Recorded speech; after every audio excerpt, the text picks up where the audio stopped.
to agree to charges initiated by the sister house and confirm them after listening to both parties that appeared before us in the National Assembly versus His Excellency Rigathi Gachagua the last 2 days. Mr. Speaker, I do this with a heavy heart because His Excellency the Deputy President is somebody that is well known to me. I consider him, Mr. Speaker, more than a colleague in the leadership of this country, more even than just a normal acquaintance in social circles. Majority Leader, you are called upon to give notice. Notice? Oh, okay. Apologies. Mr. Speaker.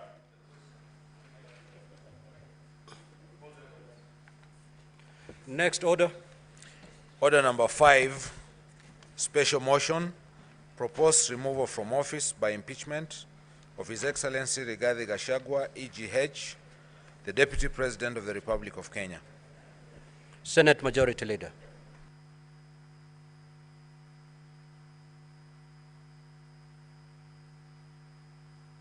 Mic, please. My apologies, Mr. Speaker. I now hereby move the motion, which is the proposed removal from office by impeachment of His Excellency Rigathi Gachagua, EGH, the Deputy President of the Republic of Kenya. That aware that the National Assembly on the 8th of October 2024 resolved with the support of 282 members, being at least 2/3 of all the members of the National Assembly, that pursuant to the provisions of Article 145(2), as read with Article 151(b) and 2 of the Constitution and the Standing Order 65(2) of the National Assembly Standing Orders, His Excellency Rigathi Gachagua, EGH, Deputy President of the Republic of Kenya, be removed from office by impeachment on the grounds specified in the special motion. Whereas by letter, reference NA/DLP/TBO/MTS 2024 into bracket 025, dated 8th of October 2024, and received in the office of the Speaker of the Senate on the 9th of October 2024, the Speaker of the National Assembly informed the Speaker of the Senate of the approval of the special motion by the National Assembly and further forwarded to the Speaker of the Senate documents in evidence of the proceedings of the National Assembly. Further, whereas pursuant to Article 145, as read with Article 151 and 2 of the Constitution and the Standing Orders 78 and 79 of the Senate had the National Assembly on grounds for the proposed removal from office by impeachment of His Excellency Rigathi Gachagua, EGH, Deputy President of the Republic of Kenya. And further, whereas pursuant to Article 145, as read with Article 151(b) and 2 of the Constitution and Standing Order 78 and 79 of the Senate Standing Orders, the Senate also had His Excellency Rigathi Gachagua, EGH, Deputy President of the Republic of Kenya, on the grounds of his proposed removal from office by impeachment of the Deputy President of the Republic of Kenya. Now, therefore, pursuant to Articles 145, as read with Article 151(b) and 2 of the Constitution and the Standing Orders 78 and 79 of the Senate Standing Orders, the Senate resolves to remove from office by impeachment His Excellency Rigathi Gachagua, EGH, Deputy President of the Republic of Kenya, on the following grounds. 1. Gross violation of Articles 10(2)(a), (b), and (c), Article 27(4), 73(1)(a), and 2(b), Article 75(1)(c), and 129(2) of the Constitution, and Article 147(1), as read together with Article 131(2)(c) and (d) of the Constitution. Charge 2, gross violations of Articles 147 and 152 of the Constitution by undermining the President and the Cabinet and effective discharge of the national government's executive mandates. Charge 3, gross violations of Articles 6(2), 10(2)(a), and 174, 186(1), and 189(1), and the fourth schedule to the Constitution by undermining devolution. 4, gross violations of Article 161 of the Constitution on the institutional and decisional independence of judges. 5, gross violations of Articles 3(1) and 145(5)(a) of the Constitution on the fidelity to the oath of office and allegiance. Charge 6, serious reasons to believe that His Excellency the Deputy President has committed crimes under Sections 13(1)(a) and 62 of the National Cohesion and Integration Act. Charge 7, serious reasons to believe that His Excellency the Deputy President has committed gross economic crimes under Sections 45(1), 46, 47(a), 3, and 48(1) of the Anti-Corruption and Economic Crimes Act and Sections 2, 3, 4, and 7 of the Proceeds of Crime and Anti-Money Laundering Act. Charge 8, serious reasons to believe that His Excellency the Deputy President has committed crimes by continuously misleading members of the public through false, malicious, divisive, and insightful remarks that are contrary to the provisions of Section 132 of the Penal Code and Section 29 of the Leadership and Integrity Act. Charge 9, gross misconduct that is incompatible with the calling and the dignified status of the office of the Deputy President and a member of the Cabinet and the National Security Council. His Excellency the Deputy President that has publicly attacked and undermined the work of the National Security Intelligence Services and its officers. Charge 10, gross misconduct by openly or publicly subordinating the President, who is the head of state and government. 11, gross misconduct by persistently bullying state and public officers.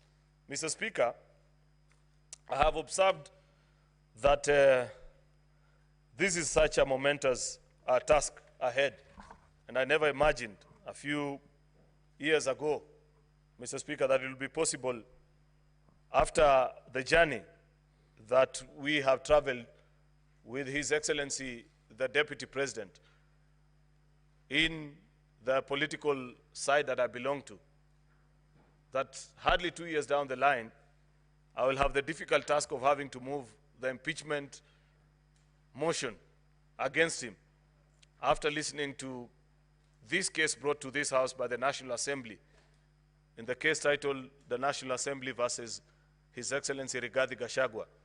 And the last 2 days, Mr. Speaker, together with other Kenyans, we have watched with lots of bewilderment, hard to believe pronouncements, and difficulty, Mr. Speaker, to believe that here is where we find ourselves as a nation. Despite the many challenges that we have gone through over the years, it was our hope, Mr. Speaker, that public officials would have picked up a lesson or two, especially those that are slightly older than yours truly, and many that are younger than me in this House, Mr. Speaker, and that in their conduct, they will reflect better the skills, demeanor, pronouncements of a leadership, Mr. Speaker, that this country continues to yearn for. Unfortunately, Mr. Speaker, listening to the case that has been brought to us by the National Assembly, I have reason to believe, beyond any doubt in my mind, Mr. Speaker, that they have justified the case that they have brought before us and have been able to ably demonstrate to us and to the country, Mr. Speaker, that there is no other cure by design of our Constitution to the challenges, either political or legal or otherwise, that are being faced, Mr. Speaker, by the workings and the working relationship between the President and his deputy, other than by way of impeachment. And the National Assembly has moved this House, Mr. Speaker, on 11 charges, blow by blow, with citations and examples in broad daylight, Mr. Speaker, showing and mapping, Mr. Speaker, that each charge, how it has been committed, Mr. Speaker, and how it violates either the Constitution or various laws of the Republic of Kenya. And therefore, Mr. Speaker, we are left with very minimal options. I have observed before this House, Mr. Speaker, that the Deputy President is personally known to me. I consider him a friend. I have had the opportunity to interact with him, learn a lot from him, Mr. Speaker, listen to his wise counsel sometimes. But this evening, Mr. Speaker, duty calls. And when duty calls, Mr. Speaker, there is very little that we can do. I am afraid, Mr. Speaker, that as legislators, as servants of the people, we have to listen to what the people are telling us. Mr. Speaker, we must appreciate that in 2010, when Kenyans went to the polls and brought about change via the new constitution, it was a call for us to have a better republic than had been observed previously since 1963. And there are various high ideals, high demands that have been placed in all of us that are in leadership. And I must add quickly, Mr. Speaker, that as you rise in stature from a member of a county assembly to a member of the National Assembly, senator, governor, deputy president, and eventually even as president, Mr. Speaker, that as you ascend in the hierarchy of leadership, the demands by the Constitution are even more. Number one, because you occupy greater public space, you represent more people. When you speak, Mr. Speaker, you say things that can affect either positively or otherwise the lives of millions of citizens.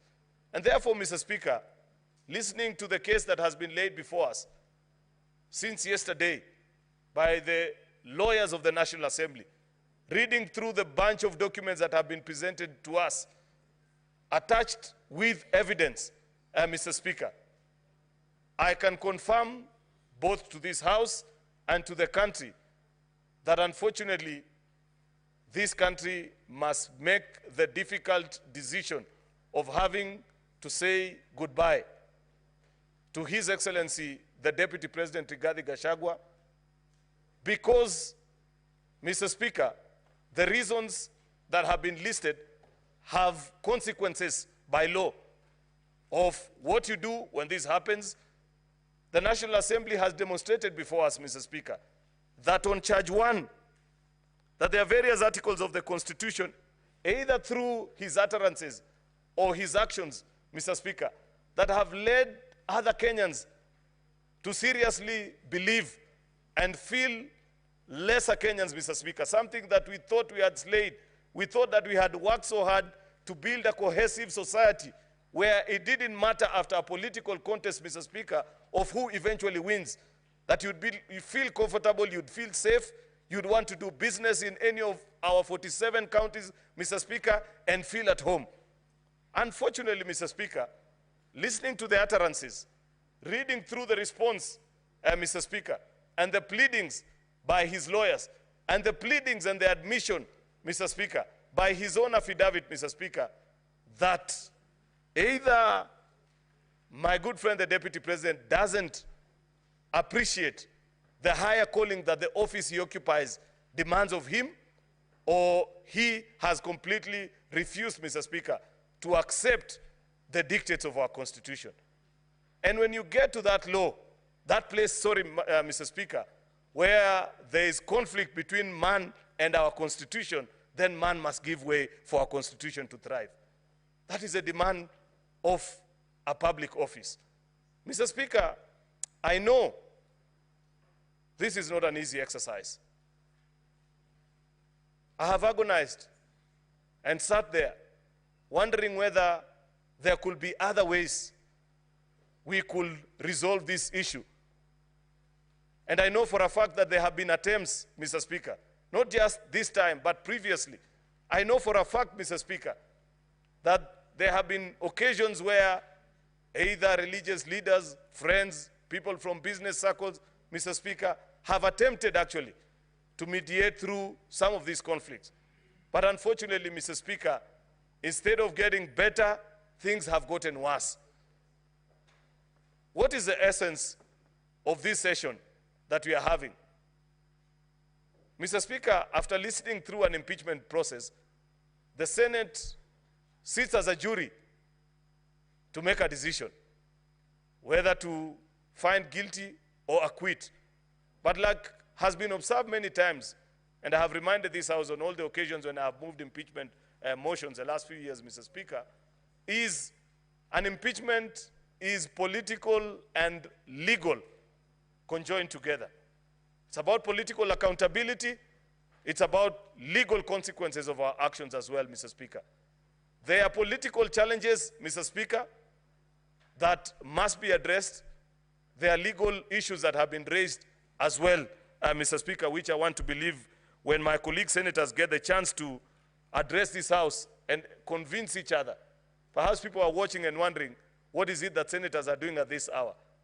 I believe that all the 67 of us that are here have had occasion to peruse through the evidence, listen, and this is a chance to share your thoughts about what you think and what is the proposed solution.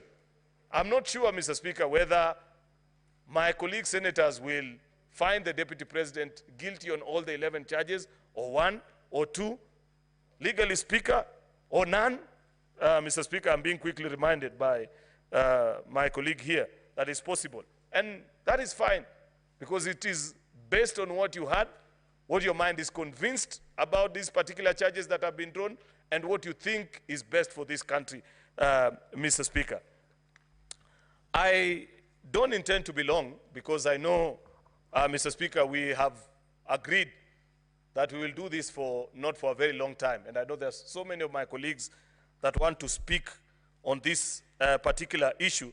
But there are about 2 or 3 charges that I want to just focus my thoughts on, Mr. Speaker, and perhaps leave the rest to hear, to be convinced this way or the other by what my colleagues will pick.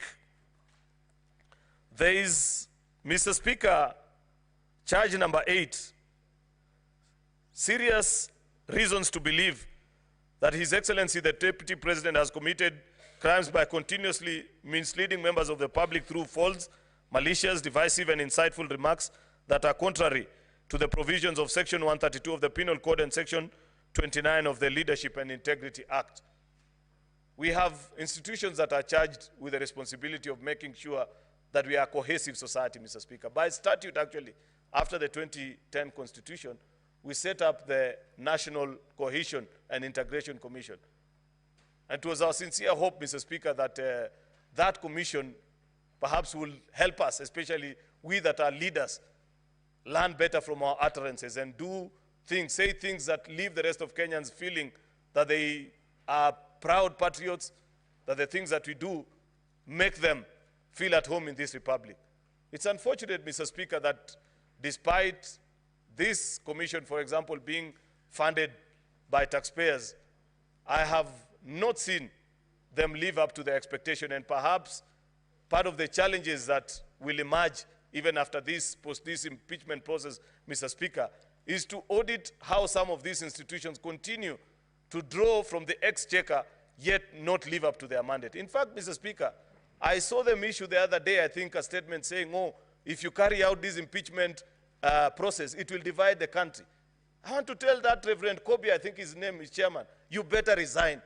I have never seen a public officer that is as disgraced as that gentleman. Why do I say so, Mr. Speaker? I remember in our days, last time, Mr. Speaker, this is the same institution that was so vigilant that would ban us even from coining phrases like hatupangwingwi and say that those phrases are divisive to the country. But I have seen for the last 2 years, Mr. Speaker, these narratives and clips that we are being shown, being whipped and hurting Kenyans on a daily basis, and have kept quiet about it.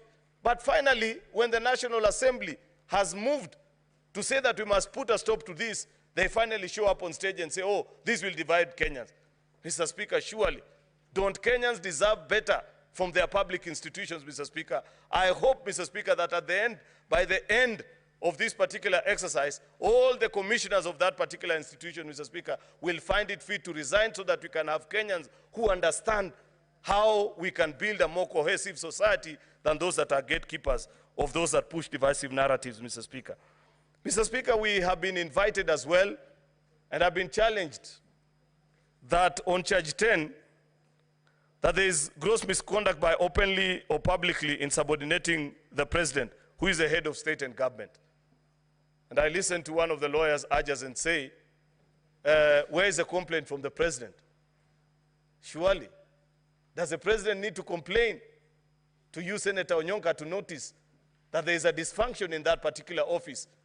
That if there is a lack of symphony in action, in word, in deed, Madam Speaker, between the president and the deputy, and there is a continuous spat, such as what has been witnessed the other day, then constitutional consequences might follow so that you clean up and have an institution that works for the greater interest of all the people of the Republic, Mr. Speaker.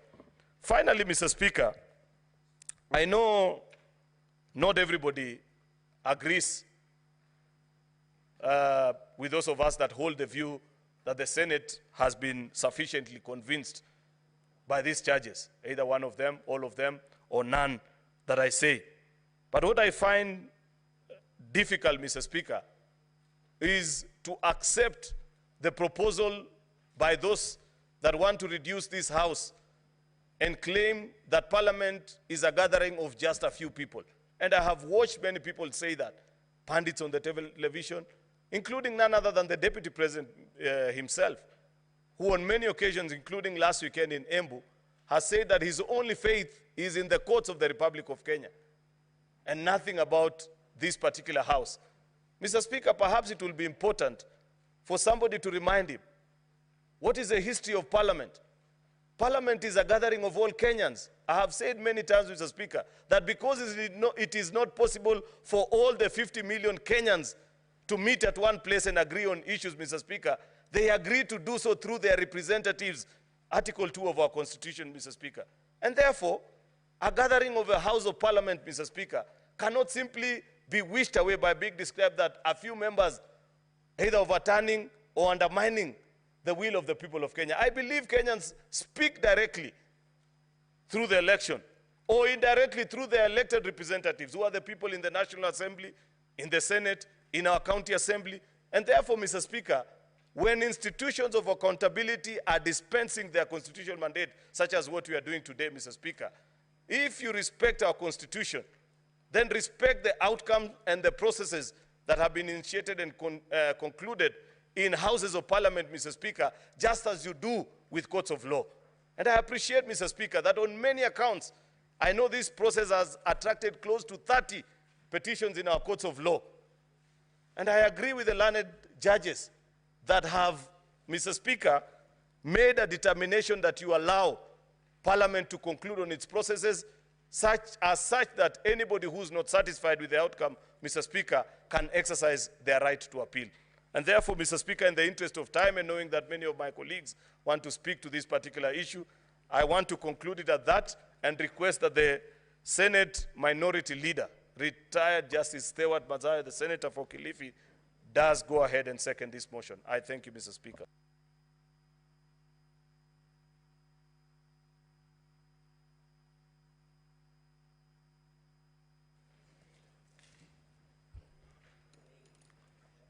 Asante Bwana Spika. Bwana Spika, kwanza nataka kuunga mkono hii hoja ambayo inahusikana na ile kesi ambayo iko hapa ya kuweza kumngatua kwenye mamlaka naibu wa rais. Bwana Spika, katika kanuni zetu za kudumu kipengele cha 145 kinasimulia ama kinaongea juu ya vile rais ama naibu wa rais anaweza kuondolewa katika mamlaka. Bwana Spika, kitu cha kwanza ni kwamba katika mashtaka haya yote yaliyoko mbele yetu, ukosefu wa nidhamu au heshima kwa Wakenya. Bwana Spika, ni jambo la kusikitisha kuona ya kwamba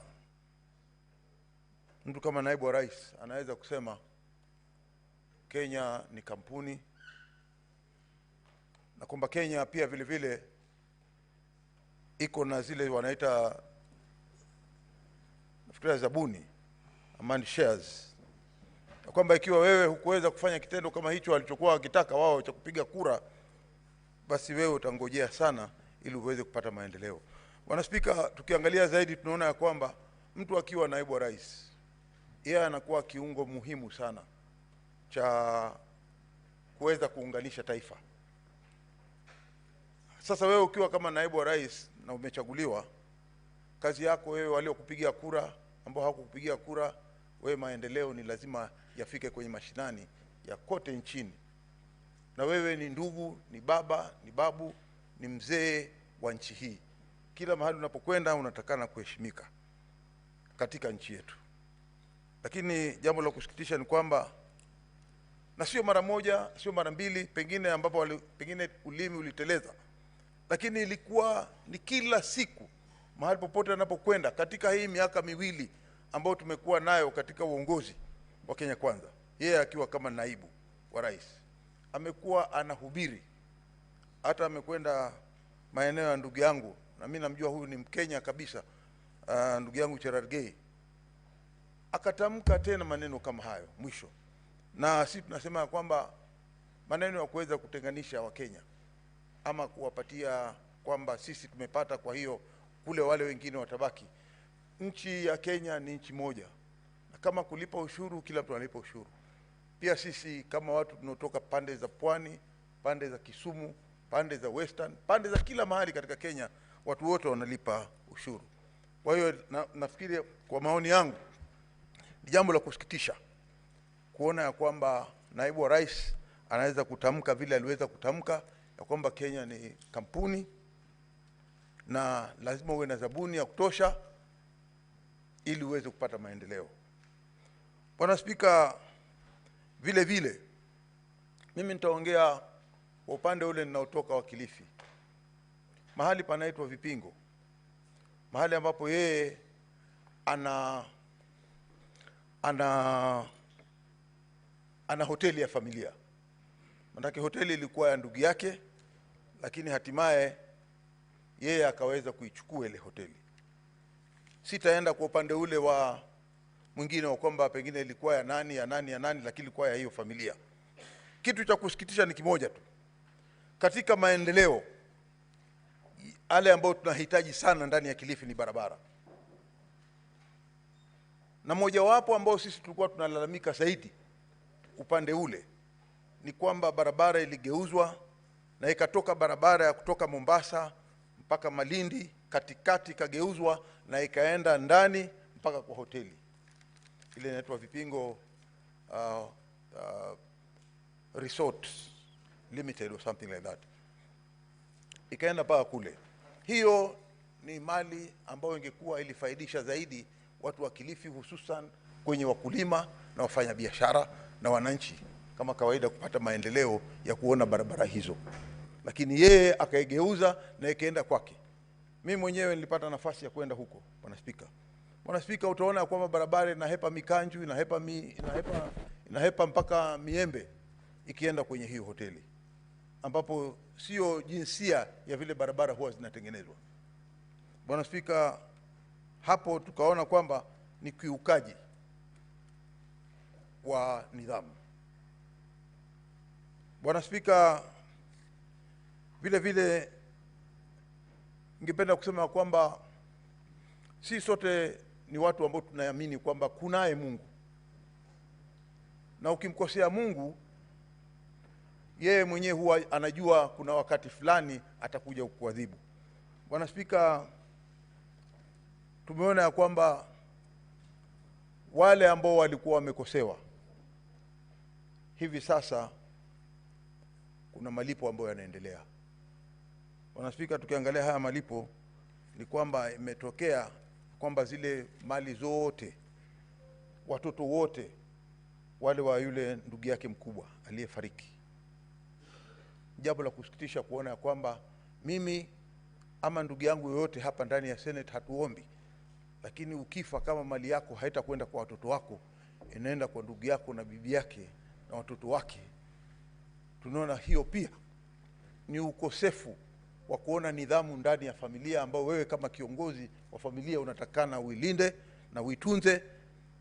Naona ya kwamba wameweza kupata maendeleo.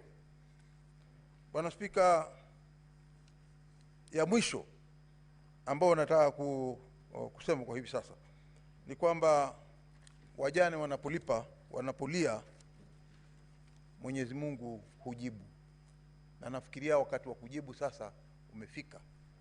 Kwa hiyo asiweze kulaumu mtu yote. Hapa ndani ya hili bunge tumeangalia, hakuna kwa upendeleo upande huu ama upande huu. Tunasema ya kwamba haki itendeke. Mwisho nataka kusema ya kwamba Pia kuna ile ya kwamba ikiwa tuko katika timu kama wewe katika cabinet, vile vile Bwana Spika, tunaona ya kwamba katika yeye akiwa kama mmoja wapo wale watu ambao wanaketi katika kamati ile ya kuangalia katika nchi ya ujasusi, yale NIS, alitamka mambo ambayo yalikuwa hayafai, ya kuweza kulaumu kiongozi wa ujasusi, ambapo haikuwa na maana yoyote. Kama kulikuwa kuna nia ya kusema kitendo kama hicho, angekuwa alimuita kamishna yule wa polisi IG, njoo hapa, na akamuita yule mkuu wa ujasusi, njoo hapa, na akaketisha pamoja. Je, wewe mkuu wa ujasusi uliweza kupeleka ripoti yako kwa mkuu wa polisi? Ama akaulizwa yule akajibu akasema amepata ama hakupata? Lakini kwenda kwa mkutano wa hadhara na kuanza kusema mtu fulani hafanyi kazi ndani ya ofisi yake, hilo lilikuwa ni kosa kubwa sana, na ambalo huwezi kuficha siri ya yale yanayotendeka katika ujasusi, katika ile kazi zao za ujasusi. Bwana Spika, kwa vile mimi ninaona njia ambayo ameelekea na kazi zake hakuweza kuelekea kisawasawa, na mimi kwa maoni yangu, na najua ndio maoni ya wengi, nimeonelea kwamba hapa sababu hizi ambazo zililetwa ya kwamba aliweza kukosea utendakazi wake, aondolewe katika mamlaka. Naunga hoja hii. Asante Bwana Spika.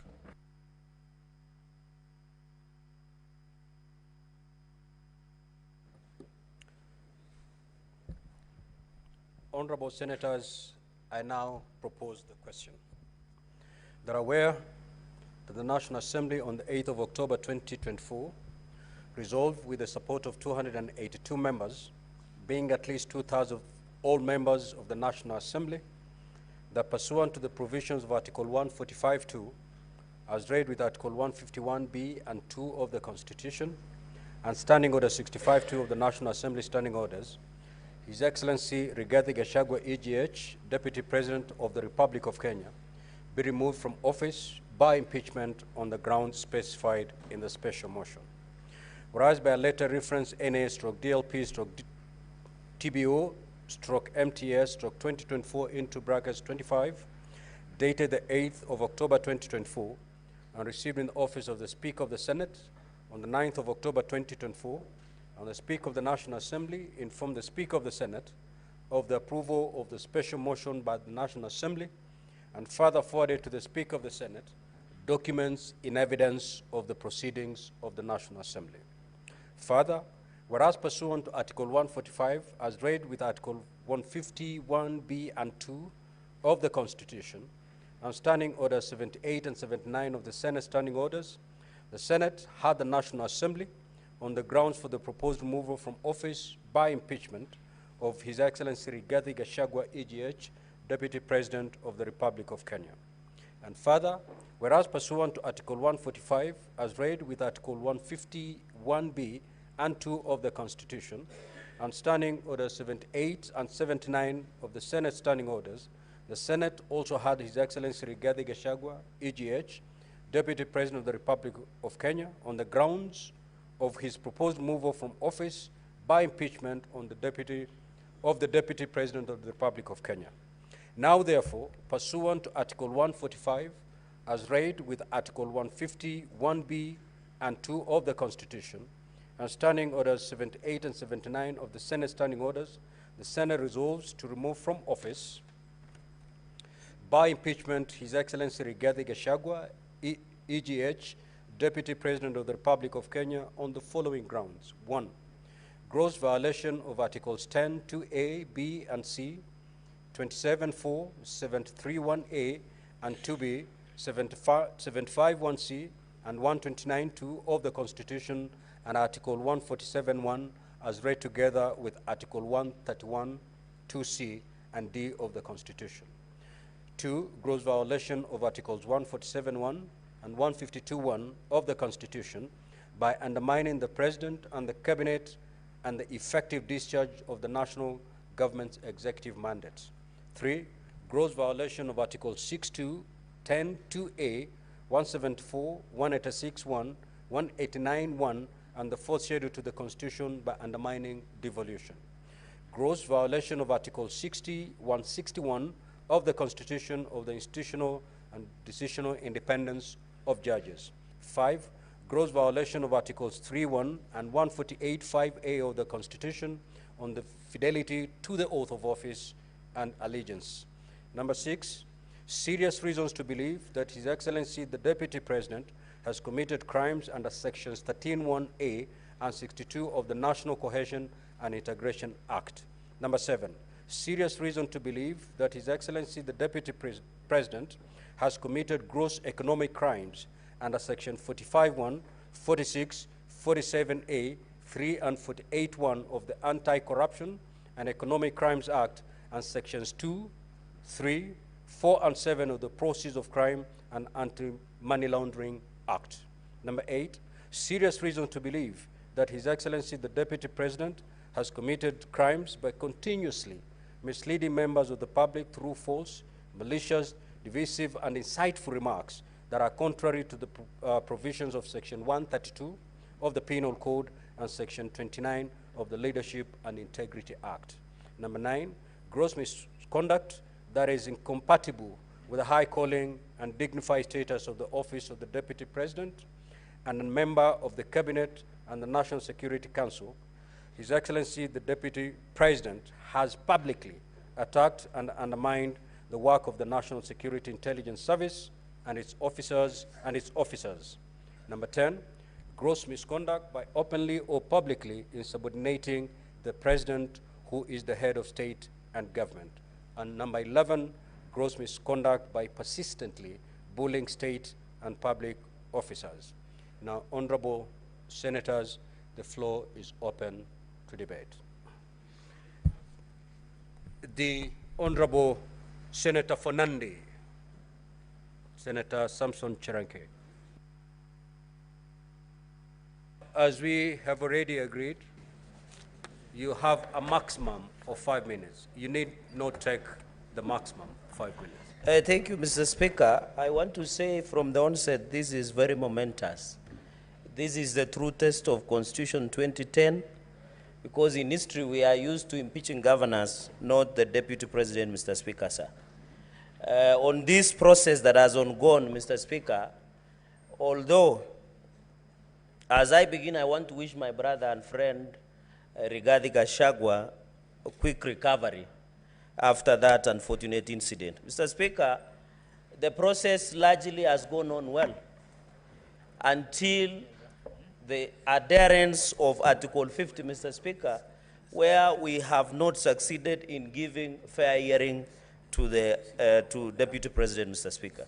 The reading of Article 145, and I want to bring to the attention, 4, does not specify the timeline on which the Deputy President removal can be listened. It is only by the special committee that it provides for 10 days. So, Mr. Speaker, that was very unfortunate, Mr. Speaker, in the principle that justice should not only be done, but to be seen to be done, Mr. Speaker. Many Kenyans are asking questions, Mr. Speaker, what really happened? Number 3, Mr. Speaker, in observation, we didn't even allow state officers, a full-time governor, Mr. Speaker, to participate. This matter was decided in Constitutional Petition 204 of 2019, where state officers were barred by Justice Eric Ogola, Mr. Speaker. When you look at the issues, Mr. Speaker, because of limitation of time, on various grounds, like, for example, on the grounds for renovation of the office of the Deputy President, the funds were appropriated by the National Assembly. Yet the same National Assembly is accusing the Deputy President, who is not even an accountant. The accountant is a different person, Mr. Speaker. Or even on the KEMSA issue on the bully, in the grounds that they have been set, Mr. Speaker, they are saying that the Deputy President bullied KEMSA, Mr. Speaker, but there is no proof that that tender was awarded to the specified companies that were provided, Mr. Speaker. On even the aspect of devolution, the chairperson of Intergovernmental IBEC is the Deputy President of the Republic of Kenya, Mr. Speaker. It is unfortunate that we are coming to circumvent the same law and accuse the Deputy President of undermining devolution, Mr. Speaker. Even on Kambini Vipingo road, Mr. Speaker, no one adduced the evidence that this road is either public or private, Mr. Speaker. Mr. Speaker, on the aspect, even on unexplained wealth, Mr. Speaker, you saw the mover did not give us a wealth declaration form from EACC to show us unexplained wealth of Deputy President, 5.2 billion, Mr. Speaker. So, Mr. Speaker, the grounds that have been adduced before the House stands on the quicksand, Mr. Speaker. And if you realize, on the 11 grounds, the mover was on a fishing expedition, Mr. Speaker. And therefore, I don't know, because they say, Mr. Speaker, even when you read, I know impeachment proceedings either political, because it is impeachable, because they are neither high crimes, criminal, but based on the test of probabilities, Mr. Speaker. Mr. Speaker, and therefore, even when you look at many other aspects, Mr. Speaker, I want to challenge members, even as we go and vote, Mr. Speaker. If you see, as Francis Mboga, the play that was written in 1976, Mr. Speaker, they say, Mr. Speaker, if the madness of the nation disturbs a solitary mind, Mr. Speaker, it is not enough to say that man is mad, Mr. Speaker.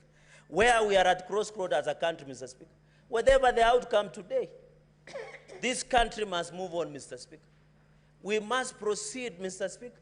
I know after today, the decision that we'll make today is not about the Deputy President. It's about the justice to Deputy President, justice to the people of Kenya, justice to each and every Kenyan who voted for the Deputy President, Mr. Speaker. And I want to finish by reading the book of Zechariah, chapter 8, verse 16, Mr. Speaker. I am preaching today, Mr. Speaker. And may it get to the souls, Mr. Speaker. Amen. Zechariah, Mr. Speaker, 8, verse 16. And even Clan Washington, Mr. Speaker, and Morgan Heritage in Reggae, they say a man is not guilty until it is accused of being. Mr. Speaker, in Zechariah 8, verse 16, these are things that you are to do. Speak truth to each other and render true and sound judgment in courts.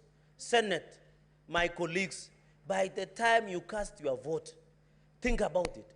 It is not about Rigathi. It is not about anybody else. It's about the Republic of Kenya, our children, our nation, Mr. Speaker. I finish by saying,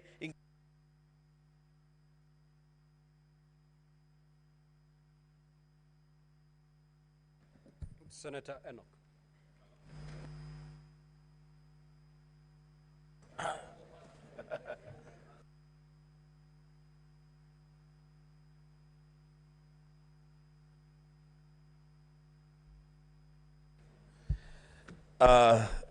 Thank you, Mr. Speaker. Mr. Speaker, there is a reason why my colleagues call me Bishop, others call me Pastor.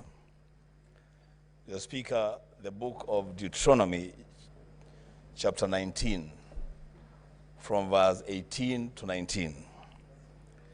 It says that the judges shall inquire diligently, and if the witness is a false witness and has accused his brother falsely, then you, the judges, shall do to him as he had meant to do to his brother.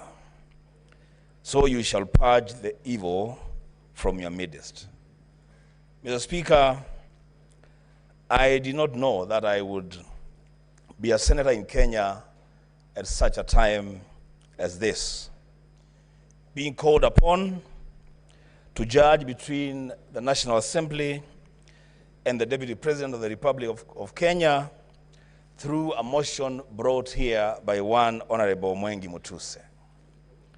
But Mr. Speaker, here we are, and where duty calls, I will answer the call with courage and guided by a deep desire for that which is good for our nation.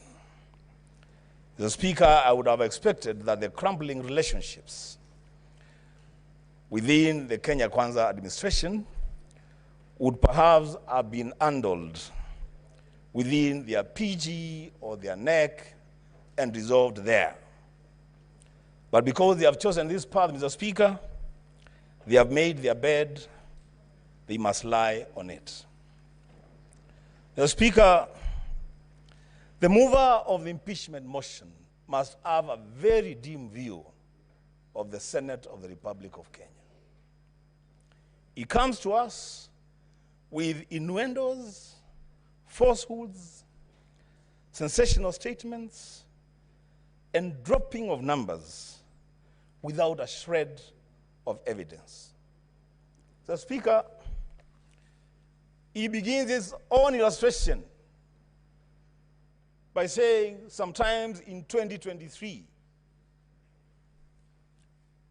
He goes on, the Speaker, to speak about at another forum in September 2024. Mr. Speaker, we are debating an impeachment motion of the Deputy President of the Republic of Kenya.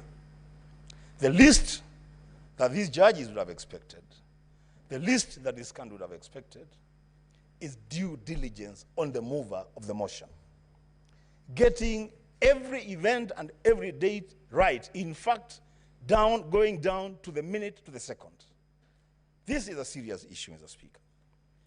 But Mr. Speaker, because of time, I will say two things. One, let it be known to this House and to this country that those of us who subscribe to the ideals of the Azimio One Kenya Alliance are totally and grossly opposed to the idea of a government of shareholding.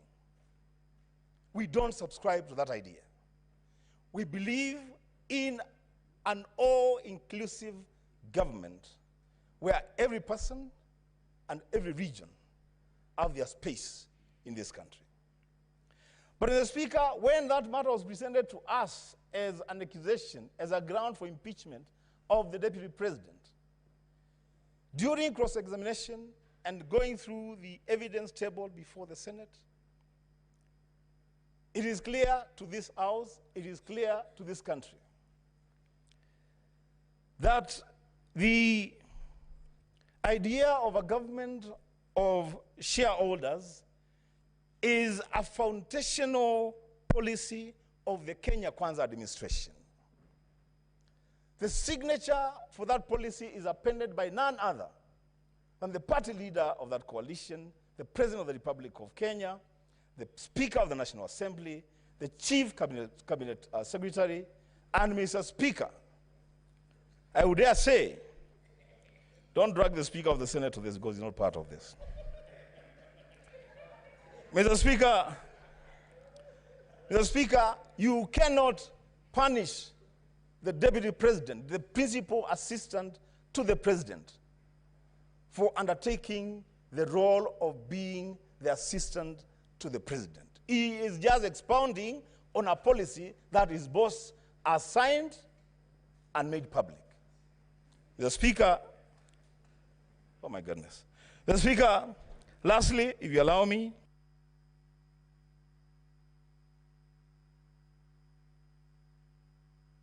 Senator Metho.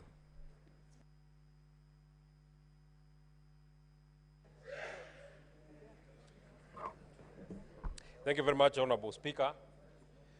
From the onset, allow me to say that I rise to oppose the motion of the removal by way of impeachment of the Deputy President of the Republic of Kenya. And Honorable Speaker, for the last 2 days, today and yesterday, we have been treated to a charade of allegations, accusations, which, in my opinion, have not been substantiated either by the mover of the motion, the Honorable Mwengi Mutuse, or the advocates who he came with, or the advocates that are on record for the National Assembly. And Honorable Speaker, I am actually quite surprised that one of the advocates who appeared to represent the National Assembly tells us that the Honorable Mwengi Mutuse, his was only to allege. This is not a trial. He didn't have to substantiate. He only needed to allege, and out of the allegation, then it should be carried, and we need to remove Honorable Deputy President from office. Honorable Speaker, looking at the evidence that the Honorable Mwengi Mutuse put in his motion, and the cross-examination that was here, the evidence that he brought to the House, he had 22 companies that he had listed. And when questions were running to him, What problem do you have with the company number one? I don't have a problem with it. Maybe you will have a problem in future. But the deputy president must be removed from office. What do you have what problem do you have with company number two? I don't have a problem with it, but it might have a problem in future, and the deputy president must be removed from office. And he kept telling us, I don't have a problem with the next one, the next one, the next one, the next one, but the deputy president has to be removed from office. Honorable Speaker, I posed a question to the Honorable Mwenge Mutuse. He alleged that the deputy president has a dairy farm in Nyamira County. The fairest thing, or the least that anybody would do to such an accusation, you need to tell us where in Nyandarua is this land. At least remotely tell us what is the title number, so that even if, as the area senator, if I want to verify that indeed the deputy president has a dairy farm in Nyandarua, there is something that I can look at. Honorable Speaker, he said, I don't know, but the deputy president has to be removed because it is time to remove the deputy president. On the question about Meru, where is the title number? I don't have it, but the deputy president has to be removed from office. His wealth is 5.2 billion. Have you done a valuation? I don't have a valuation. I don't have a valuation. I don't mind. The deputy president has to be removed from office. There is no evidence that I have in record. I don't mind. The other funnier question that we had, Honorable Speaker, is that the deputy president has an allegation of insubordination. And the insubordination can only be sanctioned by the immediate supervisor of the deputy president. The immediate supervisor of the deputy president is the president. Is there any affidavit that the president has complained that there has been insubordination by his own deputy? Nothing. But the only thing that I would want to hold on to, on this particular allegation of the deputy president having been alleged to have insubordinated his immediate supervisor. Since this motion of impeachment started, we have not had any comment from the president, either saying what has been alleged by Honorable Mwenge Mutuse is true or not true. So I want to believe that beyond the owner of the motion of the Honorable Mwenge Mutuse, the president is the bigger owner, because he has not denied that this is there has been an insubordination. And my comment would be this: this divorce that the president is looking for, you shall get it, but it will be painful, it will be hurtful, it will be catastrophic, it will have casualties. At the final vote that will be casted today, we might be the first casualties. But the casualties of today are not necessarily the casualties of tomorrow. And out of the vote that shall be taken, I'm speaking to our partners in the coalition and the other people who are here from ODM and the other parties. This vote that you shall take today, it is not in vain that the senator for Nyandarua, it is not in vain that the senator for Kiambu, it is not in vain that the senator for Muranga, it is not in vain that the senator for Laikipia, it is not in vain that the senator for Kirinyaga, with strict instructions from the people who elected this government, have told them to come and oppose the motion that is on this floor of the House. Honorable Speaker, I'm being disrupted. The point that I wanted to make is, it is not in vain that we have been instructed not to sanction this divorce. But if it comes, we shall take it in our strides. I want to tell the people who are here, the vote that we shall cast here, we shall not put it in our minds. We shall put it in our hearts. The people of the region that I have mentioned are at their lowest. We are calling on the senators who are here. It is time to stand with us. Finally, this motion had to be processed in a haste. We had to try a man in hospital because the only crime that Gachagua has committed is a political crime. So he had to be removed out of the way, whatever it will take, whether he's in hospital, whatever it will take, he has to get out of the way. That can only happen if it has the direct sanctioning of the President of the Republic of Kenya, His Excellency William Samoei Ruto. Senator Tom Ojenda.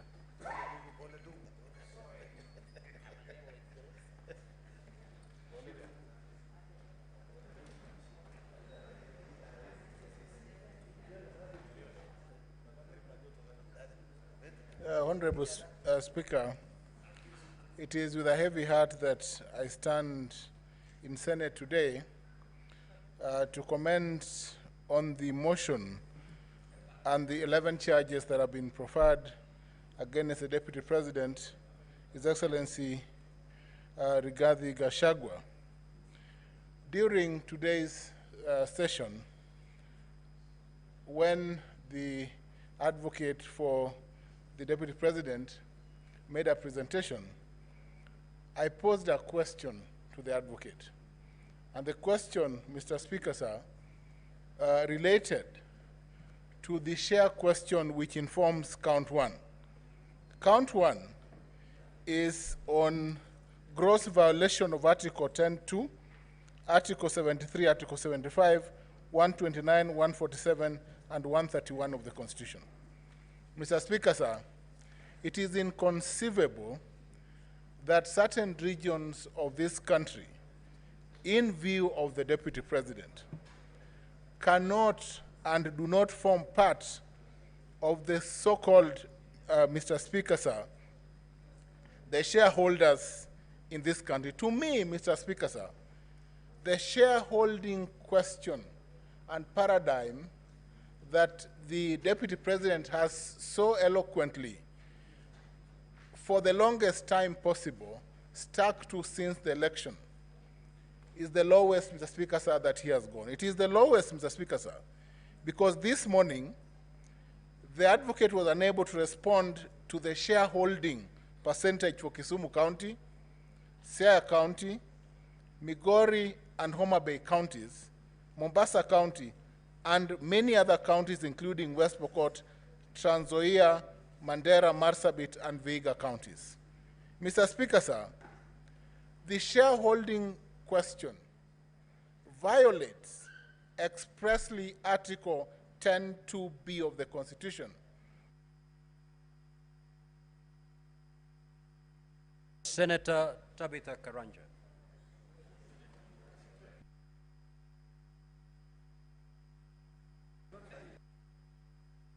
You have 2 more minutes. It's a system clock.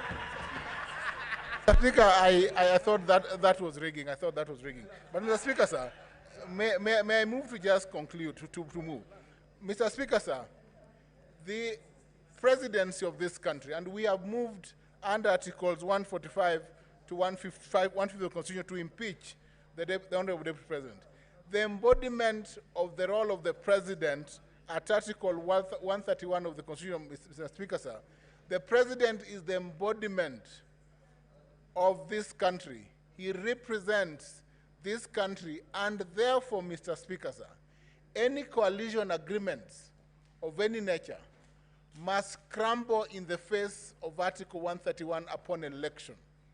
The President and his deputy, who is his assistant, must, Mr. Speaker, sir, embrace the principles of inclusivity and Article 10 and be the face and represent all the people of this country.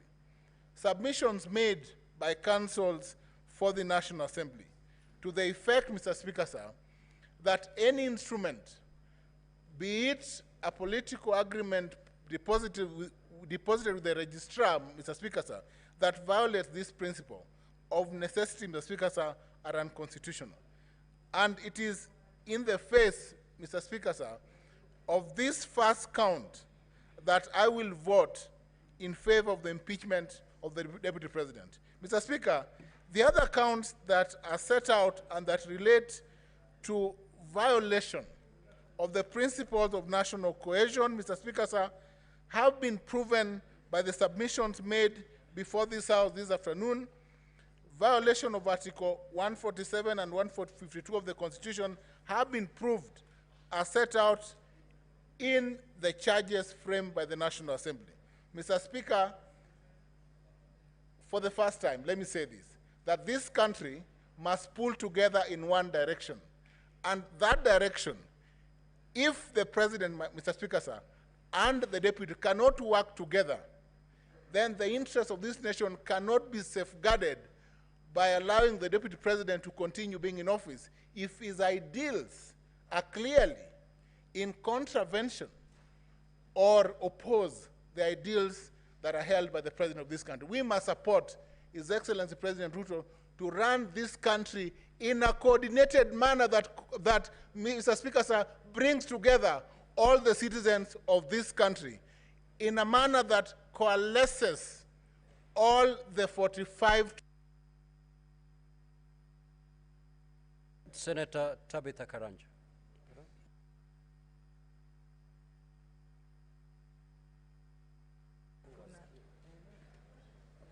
Thank you, Mr. Speaker, sir, for also giving me this opportunity. And I want to take this opportunity and convey my pole to the Deputy President, and we wish him a quick recovery. The impeachment process is always very tedious and very tiring. Going through what His Excellency, the Deputy President, has gone through is not anything that you'd wish your relative or yourself to go through. So we tell him pole, and we wish him a quick recovery. Would have wished if he was here, at least when the senators are talking, he can represent himself. But unfortunately, the procedure must go on because we are time-bound. This leadership, we must make decisions for the people of Kenya. As myself, Stabitha Karanja, the Senator of Nakuru County, I pray to God to give me wisdom to make the right decision for my people. I represent a county that is a home for 42 tribes. Nakuru represents Kenya. Meaning, I must make the right decision to ensure that there is peace in our county. But I want my Nakuru people to trust me, Nakuru people, the people I represent, that I will make the right decision for them. When you look at the economic front, we all know the people who lead the economy of this country. Let's say the manufacturing, the hotels, insurances, the finance institutions. Unfortunately, I also come from that world. I came from the business world. The people driving this economy, all what they want is to ensure that there's stability in this country. So that there's stability that can guarantee conducive environment for them to do business. The deputy position, the deputy president's position, or even the deputy governor's position is a position that we need to think about. If you look, it has a history that every deputy president is unlikely that they survive. But we need to have the firing and hiring to be given to the same person that hires. Rather than having those people bringing, after firing, they want to fire, they bring them to the floor of the Senate. I wish we can go back to the Moi regime, where they used to be sacked and nothing changes.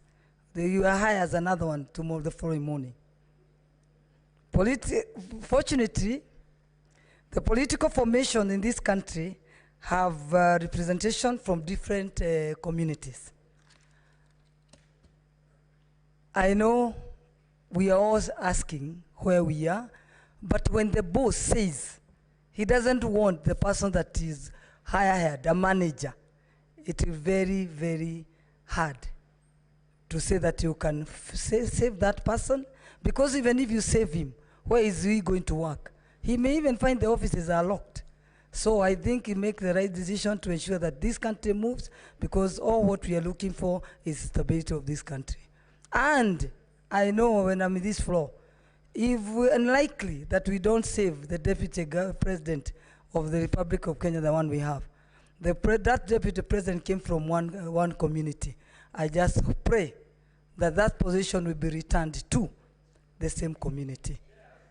Thank you, Mr. Speaker, sir. Asante. Senator Okoit Omtata.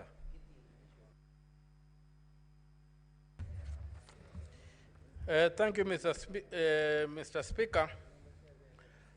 I stand here not to defend a good man. It's not important whether His Excellency the DP is a good man or a bad man. I stand here to defend the oath of office that I took to defend the Constitution of Kenya. And that includes giving the devil his due. When the people of Kenya, during public participation, was screaming Kufa Makanga, Kufa Ndereba. They were opposing selective prosecution. They said if Parliament has to hold people accountable, it should not be selective. And I stand here to look at whether this House has complied with the Constitution. Article 150, Clause 2, on the removal of the Deputy President. The grounds for impeachment are set out in Article 145. And the pursuant to Article 145, it is purely a political process, but bound by law, especially Article 25, Clause C, which requires that somebody is given a fair hearing. So the removal of the president by impeachment on any ground under Article 145 is a grave matter that involves overturning the sovereign will of the people as expressed in a democratic election. Even more profoundly, it means that the person so removed is prohibited for life from enjoying the rights under Article 38, Clause 3, Paragraph C, to be elected and hold office, to vie for, be elected and hold office. So the constitutional bar that must be cleared for the removal of the president from office is high. The Constitution requires that the removal must be well-founded in law, and that's why it prescribes the thresholds. And it must be objective. It is not a simple matter of numbers in the National Assembly and in the Senate. An impeachment is not a vote of no confidence. We must distinguish that. A vote of no confidence is a simple matter with no standards. It's just a political thing that you make, and somebody resigns from office, but he can come back and get to office again. This is an impeachment. So, Article 150, Clause 2 provides that to remove the deputy president, the provisions of Article 144 and 145 relating to the removal of the president, the deputy president, of the president shall apply with the necessary modifications to the removal of the deputy president. The Constitution does not anticipate a situation whereby we apply Article 145 on the removal of the deputy president without modifying it.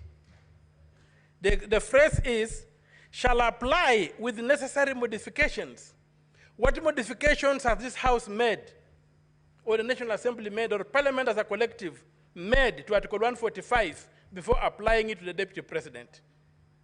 Can we impeach the Deputy President using the standard for impeaching the President, when we know very well that the President is immune to prosecution? And therefore, the certain standards that apply to him won't apply to the Deputy President. So given that the Deputy President has not enjoyed those immunities, how are we protecting him?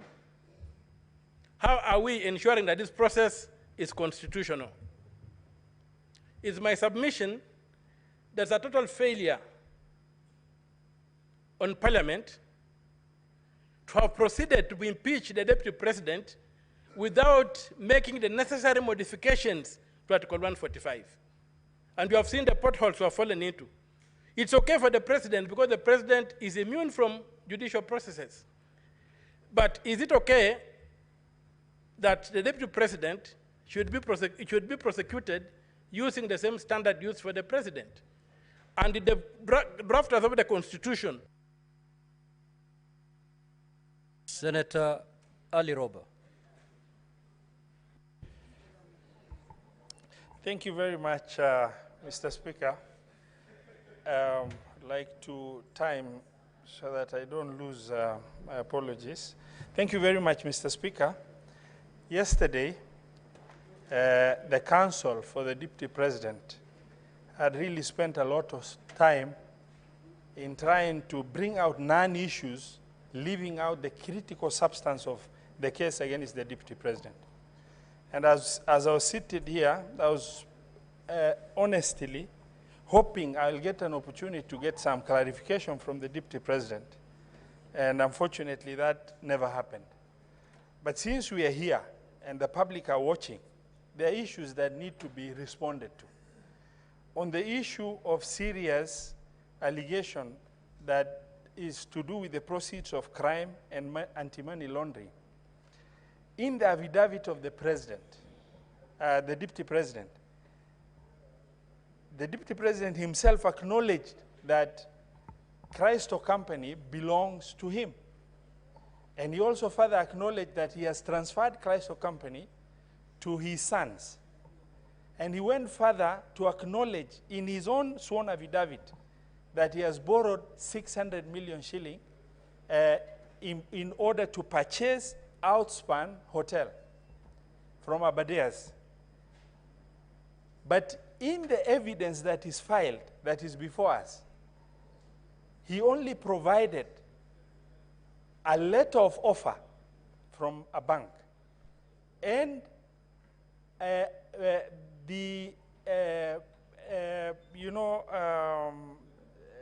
resolution of the company. But he failed to provide, and all of us understand the loan process and how tedious it is. The Deputy President failed, and if you are accused and you are threatened to be removed from the office of the Deputy President, I believe that the least that was expected of the Deputy President and his legal team is to, get with clarity a closed loop by providing the evidence that is required. For example, there is no provision in that in the evidence and that is filed before us of what happened after an offer was made. Normally it is followed by an agreement, a loan agreement. That evidence of loan agreement has not been filed. It is followed by a collateral document that was used. And, the need to get the collateral document through the legal perfection in terms of valuation report of that asset itself. He has not provided the charge document that indicates that that loan has been charged. In the evidence that is filed, he has not provided evidence of the fact that there is money credited to Christo account. And he has not further provided evidence of money leaving Christo account to go to Abadeas for acquisition of Outspan. And the legal counsel expects, by concentrating on non-issues with the petitioner, that these issues will be swept under the carpet. The other issue that I need to bring out, yesterday we were shown videos. The videos indicated utterances of the president in Muranga, where the president made a statement in trying to validate the statement of shareholding and the country being a company. They showed the president making a statement of nyinyi mumepata share yenu. But that was a statement of inclusivity in context, as opposed to the Deputy President's statement everywhere he has gone, that is, assertive utterance of exclusivity within the population in this republic. Mr. Speaker, sir, Article 145 of the Constitution and 146, 2A indicates that should the unforeseen eventuality happens, where the president ceases to be, God forbid, the Deputy President takes over to finish the term of that presidency. The question I kept on asking myself, can this Deputy President, can I really call this Deputy President my president in the context of this division that has been ongoing? Mr. Speaker, sir, when you are the second in command in the country and you sit,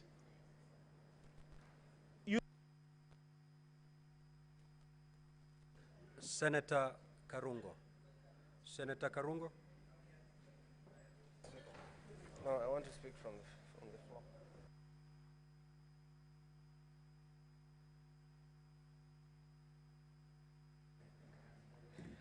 Thank you very much, Mr. Speaker, for the opportunity to oppose this motion. I stand to oppose, and I'll start from where I left by by saying that children deserve the most honest and thoughtful answers. And allow me, when I give my point, to talk to my children and the children of patriots of this country, Mr. Speaker. Mr. Speaker, cutting off the neck does not cure headache, Mr. Speaker. Mr. Speaker, it is one thing to condemn a healthy person and another to condemn someone who is sick or bedridden. Today, we are told the Deputy President fell ill, and he requested for time for us to give him an opportunity so that we can hear him. But that opportunity was not granted because we're in a hurry, and yes, I think we are. I don't know to where. Mr. Speaker, this is an impeachment in absentia. And I believe, Mr. Speaker, without contradiction, that probably it is a flawed process, Mr. Speaker. And for some reason or at some point, I was not able even to know who we are impeaching. Is it the Deputy President or the Governor of Siaya, Mr. Speaker? Why am I saying that? Because our standing orders, Standing Order 81 and Standing Order 80, says when a governor should appear before us. And we saw a governor standing there, Mr. Speaker. So sometimes I was asking myself, maybe the governor impeached himself by just appearing to us, Mr. Speaker. And I want to tell you, Mr. Speaker, when you listen to Mr. Mutuse, the main witness, when we ask him questions, he was saying this is just a prima facie, prima facie, prima facie. I'm not a lawyer. I Googled, and it says, prima facie says on first sight. So we are impeaching the Deputy President on allegation of at first sight. Mr. Speaker, we don't even love at first sight nowadays. But we have made the process of impeaching a Deputy President so easy than kicking out a nagging boyfriend or a nagging girlfriend. So I stand here from Kiambu saying that, Mr. Speaker, I'm not going to impeach the Deputy President because listening to the accusation here, they are not enough. They do not meet the threshold of removing somebody from the office. You ask Mutuse here, you had it. Mr. Mutuse, tell us. He says, I was not in an investigation journey. Mr. Mutuse, I just imagined. Mr. Mutuse, I don't know. Mr. Mutuse, I believe. Mr. Mutuse, Senate, believe me. Even if you don't believe me in one occasion or in one ground, just take one, the one that you love, Mr. Speaker. Mr. Speaker, it's sad that my brother, a person from my area or my region, the Deputy President of this country, is being impeached. And I want to talk to the majority leader, person I really respect, and also the senator for Bomet, Mr. Sigei. When we help to save a brother, remember us when we ask you to save our brother, Mr. Speaker. Mr. Speaker, as I conclude on this issue, Mr. Speaker, he who assesses the integrity of others must exemplify an even higher standard of integrity on himself. I want to ask you members, please, as I go down to write your names or the sins on the ground, and I'm not calling myself Jesus, ask yourself, would you be the first one to throw the stone on the Deputy President? And Mr. Speaker, I am going to leave this by saying I'm going to vote on all 11 counts. No, no, no, no, no. I'm going to vote no. And I'm going to leave you with one quote I've read from a member of parliament from Gatondo North, who has said, Mr. Speaker, and I read, the dog is not sick, it's just afraid, facing its last 2 hours of power forever, Mr. Speaker. Those are the MPs who kicked out the Deputy President. They are now calling him a dog. Maybe even this motion, Mr. Speaker, was brought by some people who are suffering from mental issues, Mr. Speaker. I'm going to say that because how do you call a Deputy President is a dog and he's not sick and he's only waiting to get out of power for 2 hours? I ask you, brothers, please do not play along the galleries. Respect the Deputy President, respect the people of Murima, and I leave you with Exodus 19, verse 12. Mr. Speaker. We were told if you touch a widow, you die. It says if you touch the mountain, you die. I vote no. Senator Sifuna. Senator Edwin Sifuna. Honorable Speaker, let me join you and the others who have sent their sympathies to His Excellency Rigathi Gachagua. We wish him a quick recovery so that he can come back. Honorable Speaker, I think it is a very unfair accusation that we are impeaching somebody whilst in hospital. It has been said here, Honorable Speaker, that nobody can predict when you can be taken ill. It can happen to any one of us. And therefore, we did not plan that the Deputy President would not be here to also be able to present his case. And as Senator Roba has said, many people were in fact waiting to also get some clarifications from some of the pronouncements that have come from the Deputy President. Honorable Speaker, I want to also thank the parties that have taken time to appear before us, the case by the National Assembly, and of course the very able representation of the Deputy President. Honorable Speaker, it is clear that the case by the National Assembly is not perfect. But I have agonized over some of the issues that have been raised by the National Assembly. And Honorable Speaker, allow me to begin with ground one, where the Deputy President is accused of violation of Articles 27(4), which, Honorable Speaker, makes it unconstitutional for you to discriminate on, among other grounds, Honorable Speaker, on the grounds of belief. Secondly, Honorable Speaker, there is also an express provision under Article 73 on the same and Article 33(3)(d) that specifically deals with speech, Honorable Speaker, that constitutes advocacy for hatred on the basis of discrimination.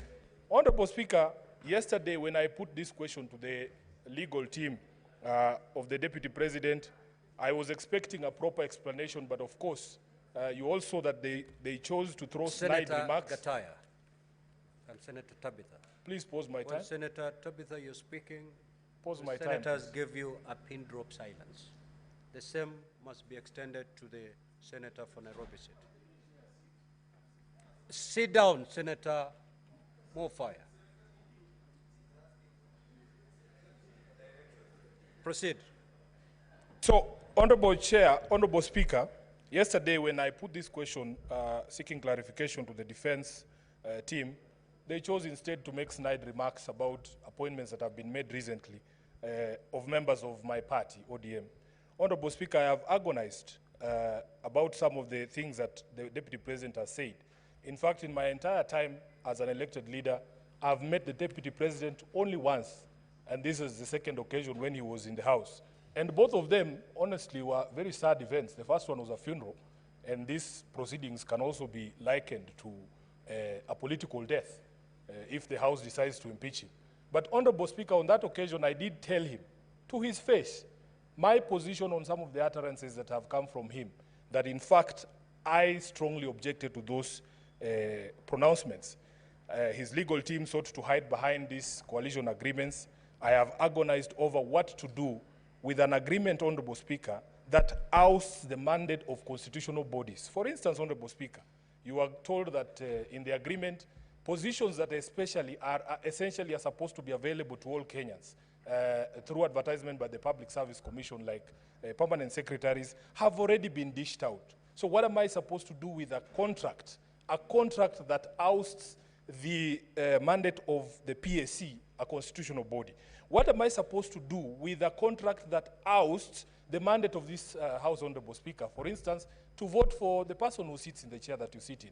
And if memory serves me right, Honorable Speaker, members who are not signatories to the coalition agreement of Kenya Kwanza, in fact, participated in voting for you to become the Speaker. And many of them were members of my political party, ODM, although, of course, I was not one of them. Honorable Speaker, there is a position in law about what to do with illegal and unconscionable contracts. I feel that the Deputy President wasted an opportunity to give clarification on his pronouncements that, Honorable Speaker, he chooses to hide behind a contract that I consider unconstitutional is something that I have agonized over. Honorable Speaker, one of the questions that was posed to him is what I remember a discussion about which is what are the strongholds of ANC and Ford Kenya. And somebody said that it is Western Kenya. Honorable Speaker, as SG of ODM, I know for a fact that Busia County is an ODM county. In fact, if you look at the statistics at the Register of Political Parties, the county with the highest membership in ODM is not Homa Bay or Siaya.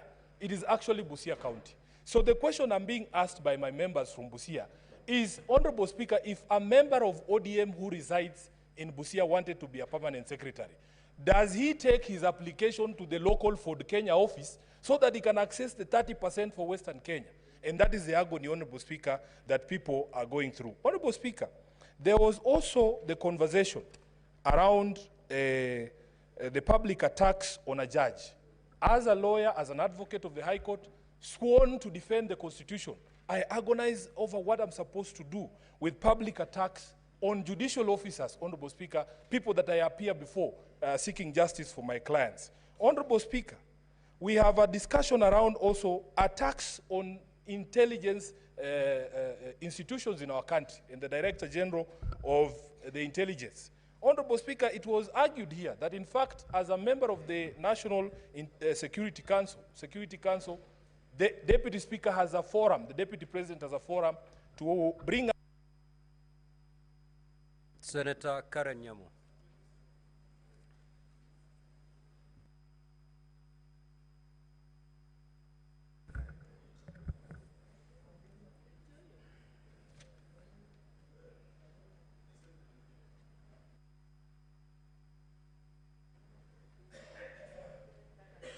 Thank you, Mr. Speaker.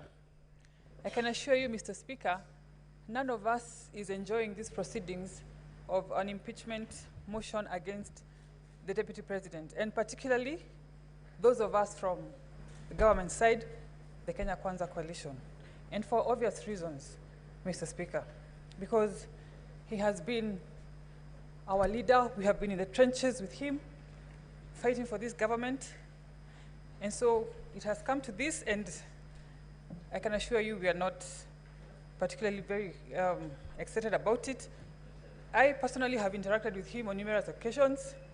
If you look in the internet, Mr. Speaker, you will see photos of me dancing with the Deputy President, Mr. Speaker. I have followed these proceedings very keenly. All the 11 counts, one that the gross violations of the Constitution, Article 10(2), the one that talks about the conduct of public officials, including the Deputy President, the one that talks about him being a principal assistant of the President and an extension of the presidency, Article 147, that talks about his insubordination, and one that Sifuna has talked about, Article 160, that deals with undermining public institutions, and particularly the judges, Mr. Speaker. I have been born and grown up in Nairobi County, in Eastlands particularly. And where I come from, when we grow up, we are not even aware of each other's tribe. Our neighbor could be from any other tribe. And so when I hear the Deputy President talking and allocating shares to citizens, I am aware that he's excluding more than half the population of Nairobians from service delivery, the same people that me and Sifuna are always here fighting for, every day, for allocations and for services, Mr. Speaker. And as if that was not enough, he was in the CBD the other day, addressing Nairobians in the Kikuyu language, assuming that all Marikiti traders are Kikuyus, Mr. Speaker. Nothing can be further from the truth. And sowing seeds of tribalism in Nairobi is very, very dangerous. If you have seen the slum setup, where people live together, all tribes together, I do not want to imagine if you sensitize these people and make them aware of their tribes and their lack of shares in their own country, Mr. Speaker. And finally, in future, I want to call upon presidential candidates to make it a very critical attribute of their running mates to have political maturity and to have a national outlook, Mr. Speaker. Because to some extent, we want to put some blame on the president, because we are wondering what he looked at when he picked his running mates. Thank you, Mr. Speaker. Senator Kajwang.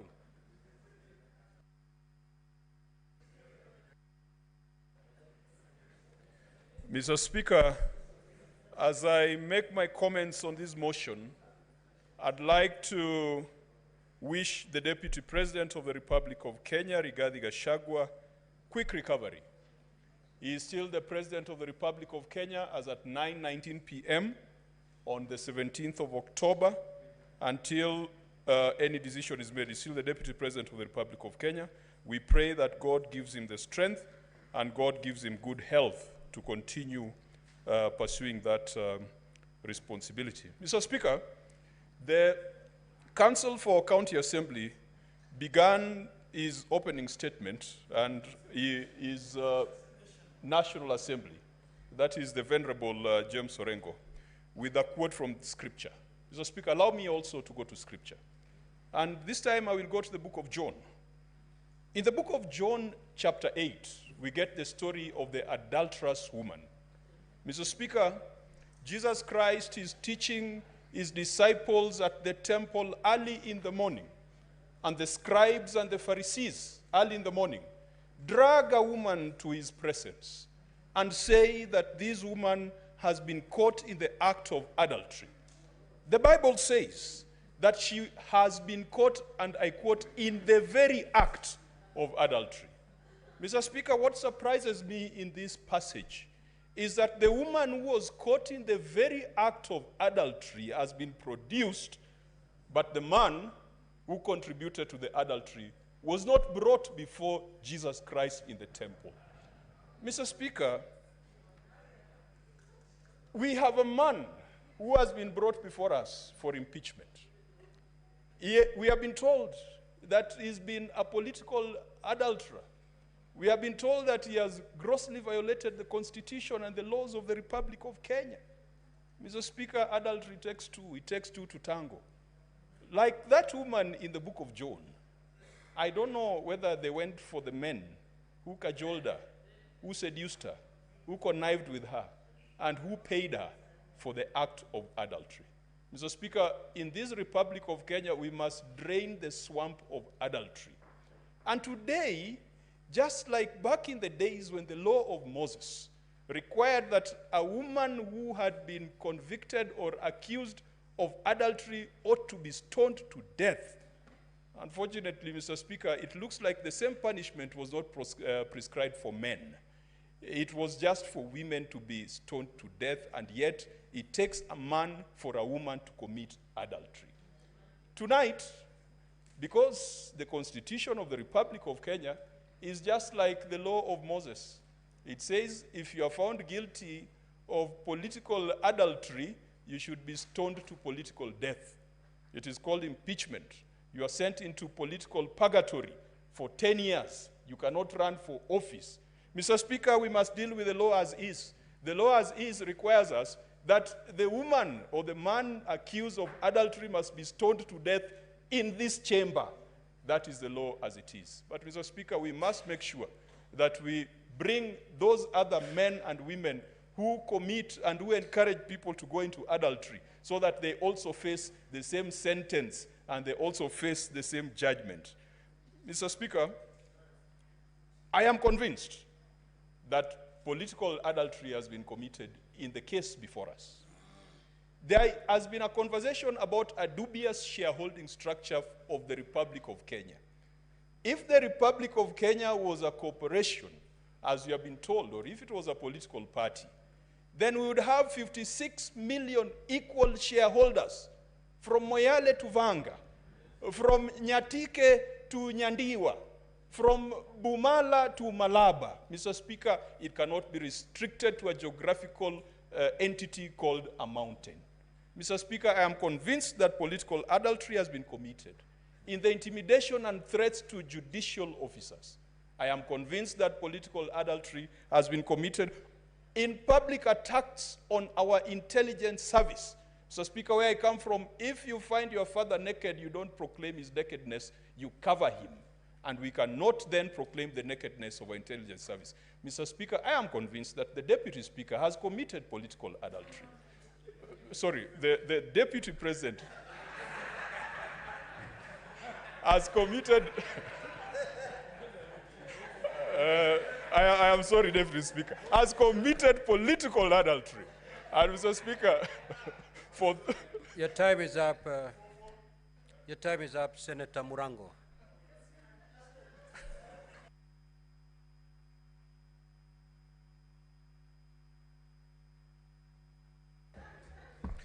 Asante sana mstahiki Spika. Kwanza ningetaka kumwombea afueni haraka naibu wa rais. Alafu niseme hivi. Mstahiki Spika, fisi anapotaka kula mtoto mwanawe husema kwamba ananuka kama mbuzi. Mstahiki Spika, mashtaka iliyo mbele yetu leo ni dhahiri shahiri ya kwamba ni fisi anayetaka kula mwanawe. Mstahiki Spika, wakati Mheshimiwa Karungu Adhangu alikuwa anaongea hapa leo na kuambia ombe msamaha, alikuwa amemwambia naibu mkurugenzi mkuu wa idara ya jinai kwamba anapojibu ajibu na wanao. Mstahiki Spika, mashtaka ambayo imekuwa hapa, kampuni zote zimekuwa hapa, zilikuwa nyingi, zilikuwa za watoto wake Rigathi Gachagua. Ama kweli chambilecho mkuki kwa nguruwe, kwa binadamu mchungu. Kwa sababu mstahiki Spika, hakuwezi kuwa na umbaguzi wa wanawe naibu rais, lakini kusiwe wale wengine wanapewa heshima tofauti na hiyo. Mstahiki Spika, mimi nimetoka Kirinyaga na najua mashtaka yote ambayo yako hapo 11. Kuna jambo moja ambalo mpaka ufanye kama utadhirisha mashtaka, na ni ushiriki wa umma ambao tuko na ushahidi mbele yetu. Mstahiki Spika, katika ushiriki wa umma ambao tuko na mbele yetu, isipokuwa picha za maofisi za CDF, alafu na takwimu ambazo zimetoka katika bunge la kitaifa, ambalo wale wote ambao walikuwa wametia sahihi kumondoa naibu ya rais ndio walioongoza katika ushiriki wa umma. Mstahiki Spika, ningeuliza itakuwaje, itawezekanaje mtu ambaye ametia sahihi kumondoa naibu wa rais halafu anaongoza katika ushiriki wa umma? Mbuzi atapata haki wapi katika mahakama ya fisi? Mstahiki Spika. Mstahiki Spika, ningetaka niseme ya kwamba ni rais kuangalia mashtaka na kuyaona kama inafaa kwa naibu rais ambaye ako hospitali. Najua ya kwamba naweza kuwa nimesimama hapa napoteza kuni nikichemsha mawe. Najua ya hivi. Lakini fisi alisema siku moja, hata aliambia mawe siku moja, hata kama hujaongea umesikia chenye nimesema. Mstahiki Spika, katika mashtaka yaliyo hapa, na sisi tunafaa kuongozwa na ushahidi, sio riwaya, sio hekaya za mbunwasi, sio fasihi. Mstahiki Spika, lakini tunazo hapa Mstahiki Spika, zote ni hekaya za mbunwasi. Hakuna ushahidi wote ambao tumepewa mbele yetu. Lakini siwezi kusimama hapa halafu niweze kumhukumu naibu wa rais, kwa sababu pia katika kitabu ya Korosai 3 mstari wa 13 inasema ukihukumu wengine wa hukumu venye wewe utataka kuhukumiwa. Sasa Mstahiki Spika, itakuwaje kwamba walioorodhesha mashtaka yaliyo hapa na kosa kuleta ushahidi tunafaa tuamini leo?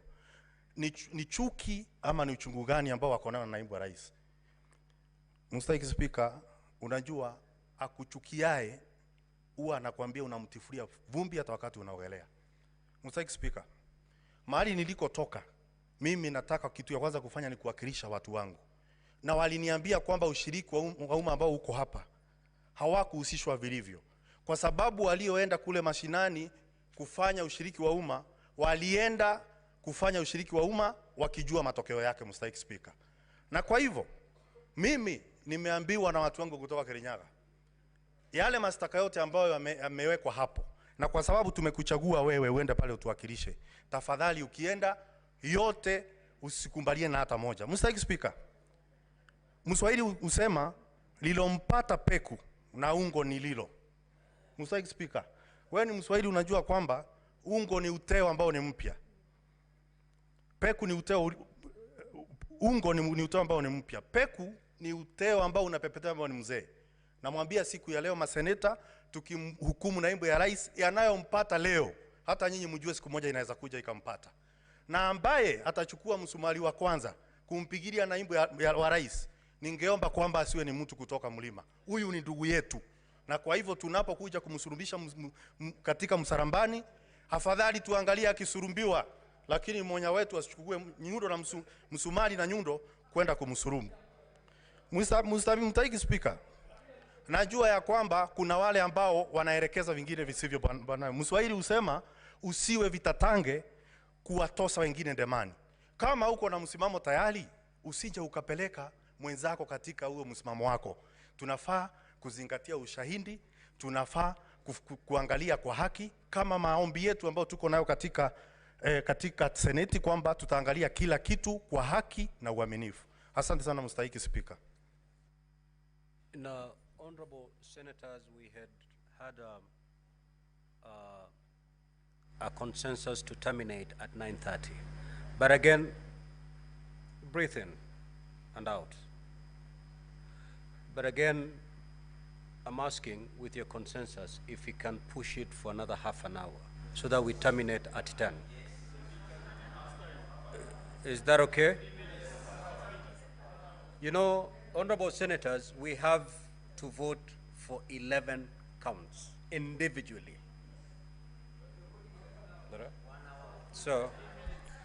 So we will do an extra half an hour, then we terminate.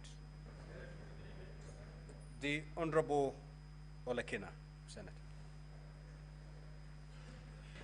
Thank you, Mr. Speaker. Mr. Speaker, this evening, let me disabuse this notion that an impeachment process is an attack of the mountain region.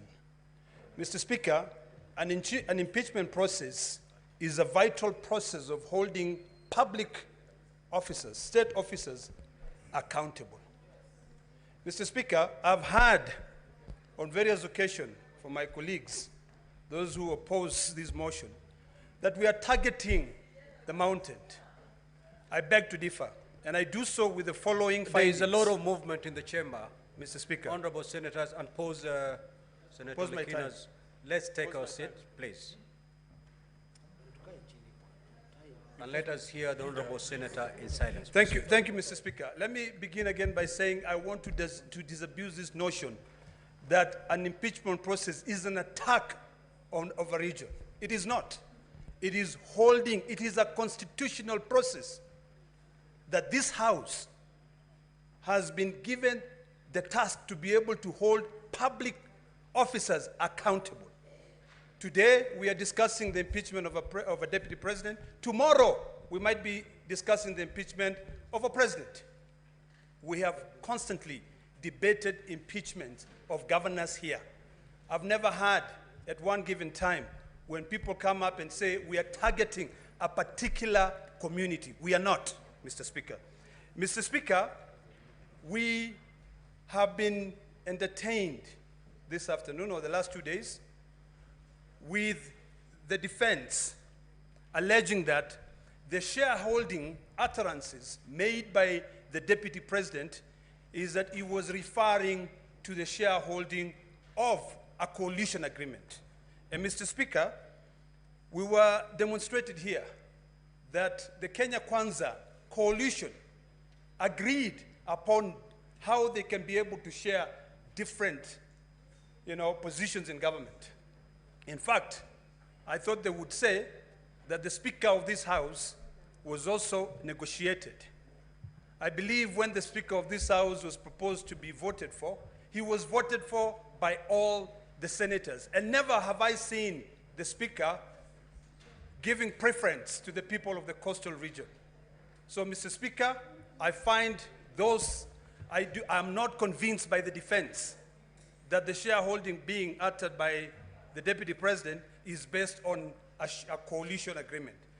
Mr. Speaker, the defense attempted to respond to the allegation on ground 8, whereby they say that the utterances of the Deputy Speaker violate Section 132 of the Penal Code. It is important for us to know what Section 132 of the Penal Code says. It actually makes it illegal to utter, print, or publish words or acts that brings into contempt the lawful authority of a public officer.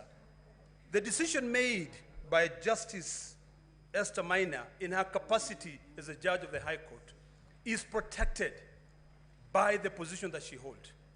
So it is a bit unsensical for the Deputy President to go out in public, instead of following the due process of the law, to be able to go out and appeal the decision of that judge. Until today, Mr. Speaker, the coercion which was used to be able to return the 200 million shillings back to the Deputy President, that money must go back to the public. Mr. Speaker, the Deputy President has got a forum. Article 240 of the Constitution puts him as one of the key members in the National Security Council. He has got a forum to be able to go out there and express his dissatisfaction with the NIS. When he calls a press conference and outright says that the Director General of the National Intelligence has completely brought that service into a halt, he was exposing the secrets of this country, and what he was doing is that he was actually saying that we have got no control. Mr. Speaker, if for anything, today I'll cast my vote based on various issues. One, on shareholding. Two, on the violation of Section 132 of the Penal Code. Three, on the issues of coercion. I listened to the gentleman from Kempsett this afternoon when he said that he had to sit for hours at ESCC to be able to come out with one billboard. One. He was called on the 11th. When the defense were trying to justify that, instead of actually reading the recommendation made by the Senate, they were going through the submissions of one of the witnesses who appeared before my Committee of Health. So, Mr. Speaker, I'm convinced. Senator Seki. The senator was elected by the people of Kajiado. Thank you very much. Thank you very much, Honorable Speaker. I also want to put my voice to this motion of the proposal to removal of the Deputy President of the Republic of Kenya, Honorable Rigathi Gachagua, as a motion by Honorable Mutuse. I want to say that the grounds that has been put to this House from number 1 to number 11, Honorable Speaker, I thank the legal counsel of the Deputy President for interrogating the witnesses, more so Honorable Mutuse being the lead witness and the mover of the motion. Honorable Speaker, I want to put to this House that I am unable to see evidence that has been put in place for the 11 counts, 11 grounds in this motion. Honorable Mutuse was unable to demonstrate on issues that has been raised in this motion. Particularly, can go to 1 or 2, the motion or the counts 7 or charge 7, where the Deputy President was alleged to have 5.2 billion within his assets within that small period of time. Honorable Speaker, I understand that this witness was not able to explain and demonstrate that the Honorable Deputy President got the 5.2 billion because of the contracts that he has done with the government. He wasn't able to demonstrate that this money, 5.2 billion, was received or was the Deputy President received because of this, from this company, from another company, or this other company. There was no evidence on this count. Honorable Speaker, the kind of impunity I've seen in the issue of listing 22 companies without evidence of what the track of the monies or funds that has been done or that has been used to demonstrate that these companies are doing business with government was not there. This is impunity of a high order. To bring 22 companies and you are unable, as a move of the motion, to explain that this company A, company 1 to company number 22 have received or got money from government or from government institutions. But you just put it on the motion and it becomes something to impeach the Deputy President. Honorable Speaker, we have seen where the Deputy President is alleged to have conspired with a company, Agrobrick Investment Limited, where the control of State House, as an accounting officer of the State House, signed the contract, and it is brought to the motion that this contract and this company is alleged to have been a company to remove the Deputy President. Honorable Speaker, this House this afternoon received a report from the legal counsel of the Deputy President that the Deputy President is sick.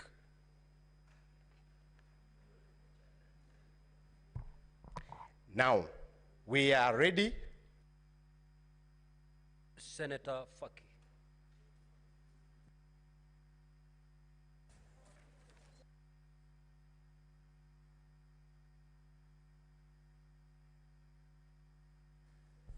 Asante Mheshimiwa Spika kwa kunipa fursa hii kuchangia mswada wa kumbandua naibu wa rais kutoka katika ofisi yake ya naibu wa rais wa Jamhuri ya Kenya. Mheshimiwa Spika, kwanza pia mimi nijiunge na wenzangu kumtakia afueni haraka naibu wa rais, kwa sababu tulikuwa ni matarajio yetu kwamba jioni ya leo angekuwa hapa kujitetea kwa madai kadha wa kadha ambayo ameletewa katika bunge hili ili kuweza kutakasa jina lake. Mheshimiwa Spika, nimeweza kuangalia mashtaka yake 11 na baadhi ya mashtaka ambayo nimeona kuwa yamenigusa ni kwanza ni shtaka la kwanza ambapo ni kusema kuwa Kenya ina wenye hisa na kwake wenye hisa ni wale ambao walipigia kura Kenya Kwanza katika uchaguzi wa mwaka 2022.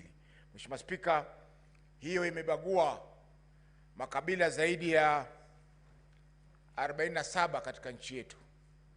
Na sisi ambao tutoka pwani, ambao kutoka mwanzo pwani ilikuwa si koloni ya Kenya, ilitupa mshtuko mkubwa kwa sababu tuliona kwamba tunazidi kutengwa katika mamlaka ya Jamhuri yetu ya Kenya.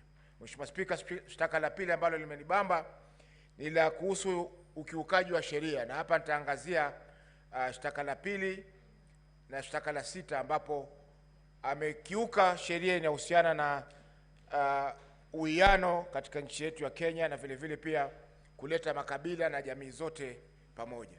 Mheshimiwa Spika, la tatu ni ukosefu wa nidhamu, swala la ukosefu wa nidhamu katika kumshambulia hadharani mkurugenzi wa shirika la ujasusi nchini mwetu. Mheshimiwa Spika, hili litokea mnamo tarehe 26 mwezi wa 6 mwaka huu, ambapo naibu wa rais alikuwa Mombasa na akatoa taarifa ambazo zilihujumu usalama wa taifa, ambapo yeye kama naibu wa rais alikuwa na fursa ya kuweza kuzungumzia mambo haya katika serikali na vile vile pia hatua za kurekebisha zikachukuliwa. Mheshimiwa Spika, tunapoangalia makosa yote haya ni kwamba haya yasingeweza kumfika naibu wa rais kwa sasa, kwa sababu masuala haya ambayo yameangaziwa hapa yaliangaziwa na Senator Sifuna alipoleta mswada wake wa kumkosoa naibu wa rais, lakini mswada ule ulikufa ndani ya bunge hili la Senate. Mheshimiwa Spika, masuala ya ukiukaji wa kiapo haya, Mheshimiwa Spika, hayana nguvu, kwa sababu wakati alipokuwa anaapishwa siku ya kwanza aliapa viapo viwili. Kwa hivyo hatujui ni kiapo kipi ambacho alikikeuka wakati Mheshimiwa Mudhusi alipokuja hapa na kuzungumzia masuala haya.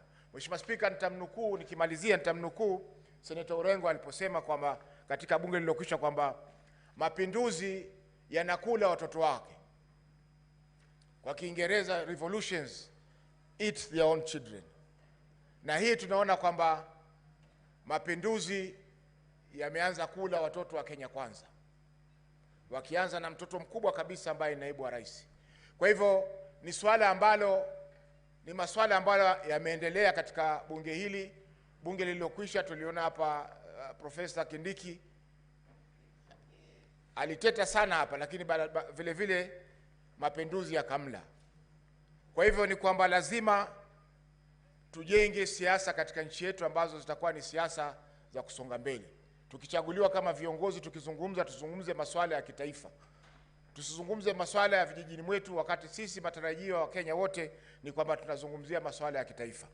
Kwa hiyo Mheshimiwa Spika, napongeza pia bunge hili la Senate kwa kuonesha ukakamavu na vile vile pia umahiri mkubwa wakati tumeweza kusikiza kesi ya naibu wa rais. Labda kwa siku za usoni tutapata pia fursa ya kusikiza kesi ya rais wa Jamhuri ya Kenya katika bunge hili letu. Asante Mheshimiwa Spika kwa kunipa fursa hii. Senator Orwoba.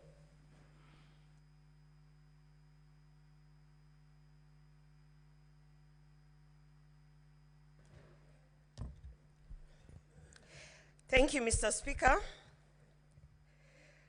First of all, I want to say that this is not about a relationship. It's not about a friendship that has deteriorated.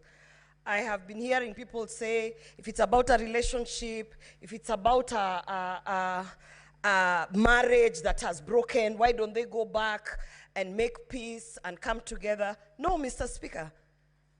These two individuals, His Excellency the President and the Deputy President, did not come together so that they can live happily ever after and have children, Mr. Speaker.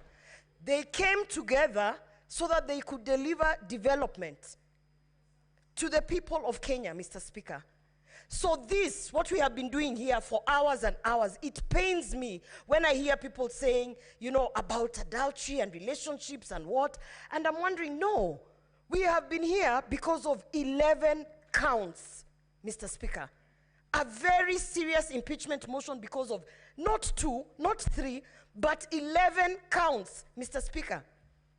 In my condition, I have had to sit here and go through all 11 counts to understand which one actually has been substantiated and which one holds water. So no, this is not about a relationship. And we should not expect that because they came together, they should now go and sit somewhere and make peace. Now, and you know, stop disturbing us. No, Mr. Speaker. 11 counts of an impeachment motion is something very serious, Mr. Speaker. And it's very unfortunate that of the 11 counts, about 4 counts, Mr. Speaker, were not even substantiated, Mr. Speaker. Very shocking.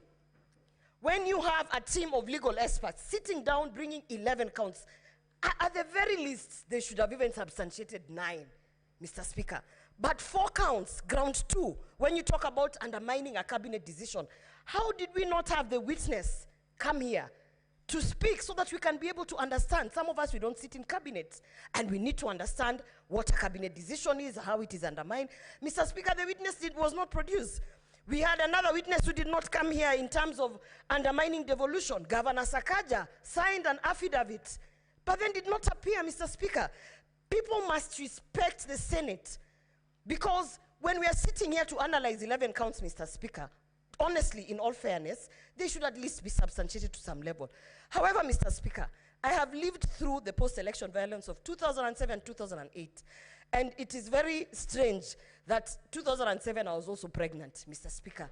And when I remember, Mr. Speaker, the things that triggered the post-election violence, Mr. Speaker, in 2008 of January, it was such utterances such as Musiguze Mlima, Mr. Speaker. They started as a joke, and before you knew it, matatus were being stopped and people were being asked, get off the matatu and showcase your IDs, and arms and limbs were being chopped off, Mr. Speaker. So we might think it is a joke, this shareholding narrative, Mr. Speaker, but having lived through that post-election violence, and I remember very well, Mr. Speaker, that I even had to choose the people who are operating, you know, on me in 2008, because I was afraid, you know, as Kisii, we love everyone. People always think we are traitors because we welcome everyone. So at that time, the attack on us was from both sides, Mr. Speaker. And so therefore, I do not take this shareholding narrative as a light thing. I do not take this Musiguze Mlima as a light thing, Mr. Speaker, because I have been affected directly. And on that count, Mr. Speaker, I definitely have seen that it has been substantiated. We have seen the evidence, and we have even seen repeated utterances of causing divisiveness in this country, Mr. Speaker. And I want to say today, Mr. Speaker, this country is not about one person. It is not about William Ruto. It is not about Rigathi Gachagua. This country is about the 50 million Kenyans who have to live in peace and under the national unity, Mr. Speaker. And for that reason, Mr. Speaker, I want to say that on that shareholding narrative, I hold my ground, and I will definitely vote that he should be impeached. Senator Kavindo.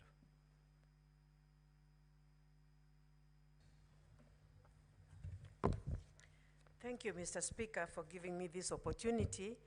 Let me start by telling His Excellency, the Deputy President of this country, Pole Sana, and we wish you a quick recovery.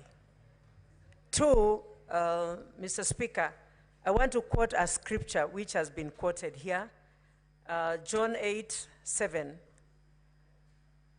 Jesus told the people who took that woman to before him, whoever has no sin to be the first to take the stone and throw at that woman.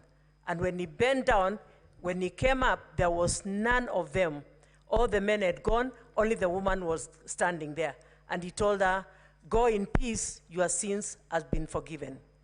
Mr. Speaker, when I talk like this, I'm saying that the other day we had the Deputy President publicly ask for forgiveness. And the Bible in the book of Matthew 14, Matthew 6, verse 14 and 15, says that if we don't forgive men their sins when they sin against us, our Heavenly Father will never forgive us our sins. And talking like this, Mr. Speaker, I want to say the mover of this motion, Honorable Mutuse, could not substantiate the allegations. He was asked questions, and people even outside on media are laughing and asking what kind of a lawyer is he, because he could not answer many of the questions, because I think he was not aware of what, of the motion. To me, it seemed like it was drafted by somebody else, and he was given just to table it. Mr. Speaker, I want to say, even the last speech of the National Assembly, they said on impeachment, it is not necessary or important to substantiate every allegation and even to make sure that you have all the evidence of the allegations, because this is not like court. And I thought, as a Senate, we sit here as a court.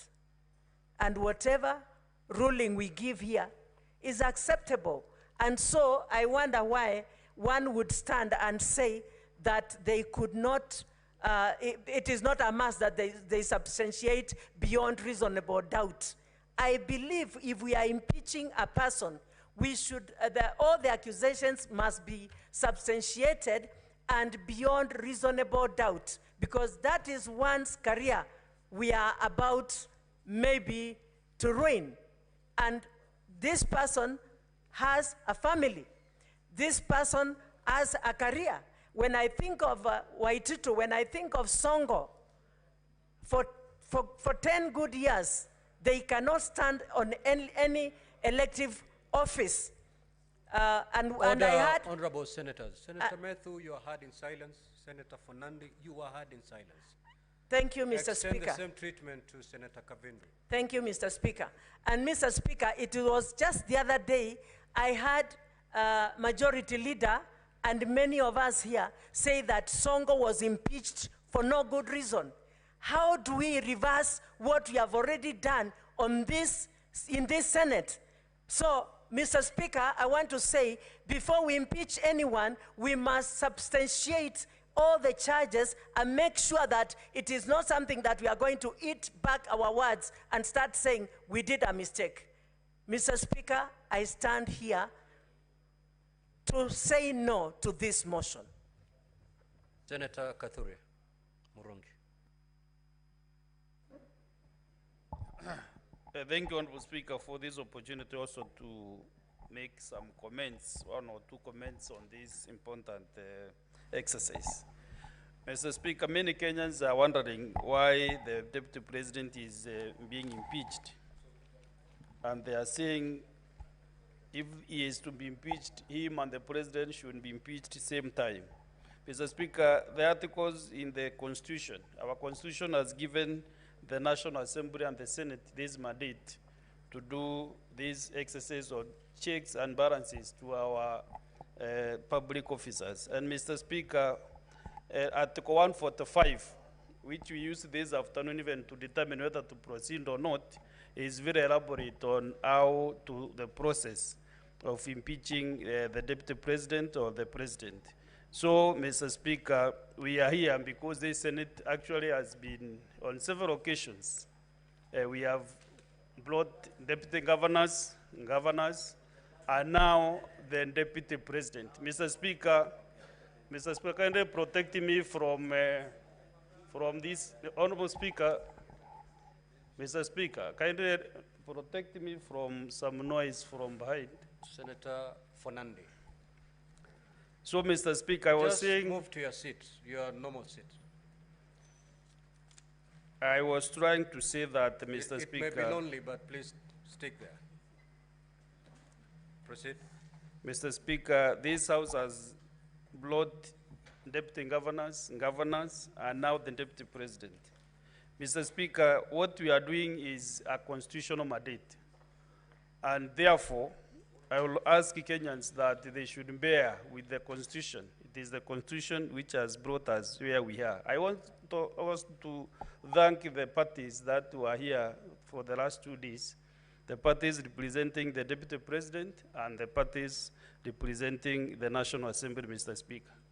All these senators have been sitting as judges for the last 2 days and nights.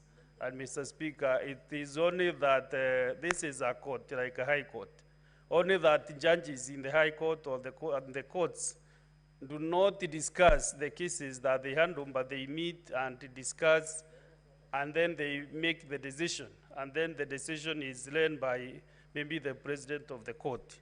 But because now we make a decision through a vote, that is why, Mr. Speaker, we find ourselves here. And this evening, these jurists will make their decision in one or the other. And Mr. Speaker, what I request Kenyans from today, whatever decision will be made, to maintain peace, love, and unity, as was envisaged since independence in 1963. Because, Mr. Speaker, where we are, and a decision will be made by the Senate in one way or the other, either to impeach the deputy president or to appoint, or not to impeach, I mean not to impeach, Mr. Speaker. And I want to talk to the people that represent the Meru community. I want to assure them that whatever decision their senator will make is for the best interest of the Meru people. And I want to assure them that their future will be bright, if not more bright, Mr. Speaker.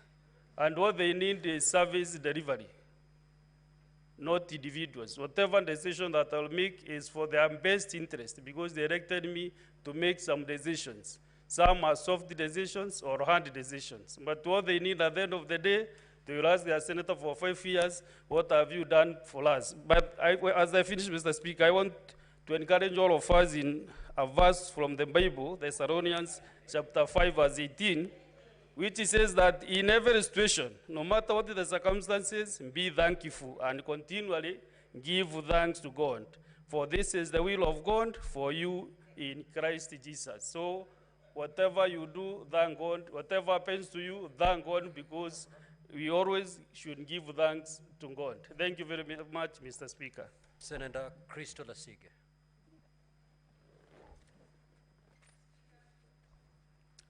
Speaker, the Parliament of Kenya has gone through a great deal in a very short amount of time, many firsts, and it is utterly painful for me to know that the world keeps seeing us time and time again under such lugubrious circumstances. However, Speaker, it has taught me many, many lessons, and it's also reminded me of many that I've known for several years, one of which I was taught by Tony Evans, which is, if all you see is what you see, then you don't see all there is to be seen. Speaker, I have never met the Deputy President. In fact, in the last 2 days, the first time we've ever shared any space together. And to be honest, I don't think that we have much in common. I personally feel like there is a lot to be desired in his leadership style, for me personally. However, instead of going to the Bible, I want to go instead into my own experience and draw some parallels. Mr. Speaker, of course, people know that I have glaucoma, and I've been fighting and battling it for several years of my life. And Speaker, when I first got my diagnosis when I was just a teenager in high school, I was told that it was imminent. There was no running away from my condition. And I didn't know at the time that I had anything that was going on. I was just going about my life, but inside of me and around me, there was a condition that was building up and building up and building up, and I had no idea what was going to happen in the future. Mr. Speaker, now I've been left blind, and I cannot see in front of me even when I put my hand in front of my face. Mr. Speaker, the parallels I draw with my life and the current hearing that we are sitting in today is that the Deputy President did not foresee this happening to him either. Mr. Speaker, I have also drawn parallels of feeling out of control, which I assume that he feels. Being given a diagnosis that seems imminent, that he cannot stop. Mr. Speaker, I also feel that he is probably feeling fear. That's what I've heard. Mr. Speaker, feeling betrayed, feeling angry. And I felt all those feelings because of a situation that I can draw parallels with in this hearing. And Mr. Speaker, I have been fighting and fighting, pleading and praying, trying everything in my power to mitigate, to stop, just like he has been doing in the last several weeks that this has been going on, Speaker. And it's funny that it's Blindness Awareness Month this month in October, because there are many lessons, like I said, that I have learned, and I wish that the public will also take from this experience. Mr. Speaker, I hope that the public understands that when they have their back to the wall, when they've been in any kind of battle, even when they feel isolated, there is something called golfer's elbow, which I learned. Golfer's elbow is the idea that, or is a condition that golfers usually have when they hold on to the grip of their club too tight for a long period of time, and they end up injuring their wrist all the way up to their elbow because they're holding on too tight to an outcome, too tightly. And I've learned that sometimes you just have to let that go. And I hope that the public can take that away from this situation.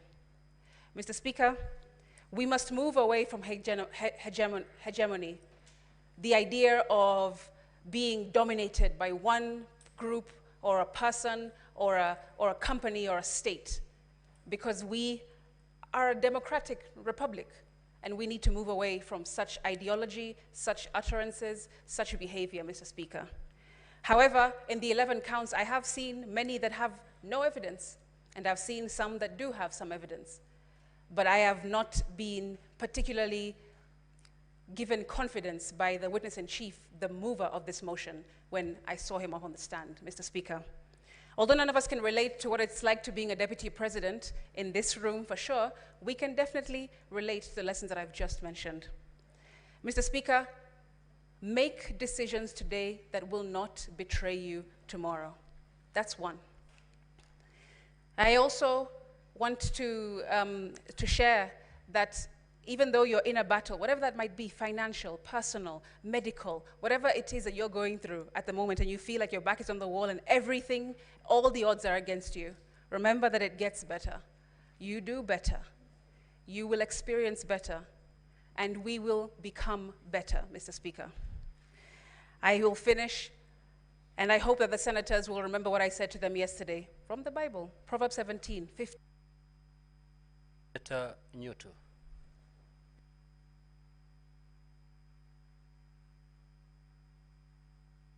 Mr. Speaker, thank you very much, Mr. Speaker. I think I cannot thank you more for affording me this opportunity at this late hour. Mr. Speaker, I stand right from the onset to say that I oppose this particular motion, Mr. Speaker, and I have reasons for doing so. Mr. Speaker, the key witness or the mover of the motion came before this House yesterday, Mr. Speaker. And although I'm not a lawyer, but I know that it is there in the rules of natural justice that whoever alleges must prove. The Honorable Mutuse was not able to prove any of the allegations or any of the grounds that he laid against His Excellency the Deputy President, Mr. Speaker. Mr. Speaker, Kenyans were and are watching these proceedings. They were able to see the cross-examination and to hear the cross-examination of the Honorable Mutuse, Mr. Speaker. And I want to urge this House, Mr. Speaker, that if we want to uphold the dignity and the honor of this House, that Kenyans were and are still watching, you cannot impeach the Deputy President of the Republic of Kenya, Mr. Speaker, on allegations, on grounds that were not able to, that the mover was not able to prove, Mr. Speaker. And that is what prompted the question, I think, by Senator Wambua, which later was asked by Senator Okia Omtata, which you were able to stand down because it had already been asked, whose motion was Mutuse's? Because it was not his motion. He had no proof of any or for any of the allegations, Mr. Speaker, and that is why this House, in order for us to uphold, like I've said, the dignity and honor, we need to vote no to this motion, Mr. Speaker. Mr. Speaker, many that have spoken before me have talked about the woman, the adulterous woman that was caught in the Bible. Senator Kajwang put it even better, that they did not bring the man that she was caught in the act with. Mr. Speaker, we need to ask ourselves, how good are we? How clean are we? Are we qualified to throw the first stone, Mr. Speaker? I think that is the first question that we should ask ourselves, that as we judge the Deputy President, how good are we? How many mistakes, how many offenses have we ever committed? How many sins even have we ever committed? And God forgive us, and our fellow human beings also forgive us, Mr. Speaker. But the most moving thing, Mr. Speaker, is that we did not give the Deputy President an opportunity. I know, of course, the motion to defer this particular, to adjourn up to Saturday did not pass. But Mr. Speaker, under section 50 of our constitution, Mr. Speaker, we 50-0, Mr. Speaker, we need to give any person 50-0, that is 50, Mr. Speaker, 2F, to be present and when being tried, unless the conduct of the accused person makes it impossible for the trial to proceed. Mr. Speaker, the Deputy President was taken ill, according to what the council reported to this House. And Mr. Speaker, we did not give him an opportunity. Mr. Speaker, I draw your attention also to our Constitution, Article 145, Clause 5. The President shall have the right to appear and, not or, and be represented before the special committee, Mr. Speaker. We did not give him that opportunity. Mr. Speaker, because I can see my time is wearing out, if not for anything, Mr. Speaker, I ask this House, you cannot condemn a sick person. Any one of us can get sick. I want to appeal to my colleagues, Mr. Speaker. Nobody chooses when to get sick and when to be in good health. You cannot, we cannot afford to judge a person, to condemn a person when they are in hospital, Mr. Speaker. And so I want to appeal to the members of this House that if not for anything else, you consider that the Deputy President has been taken ill and show the necessary compassion. And Mr. Speaker, I want to my majority leader is here, and he said he made a statement that was very disturbing, that even those that are saying that it can bring division should. Senator Mogene.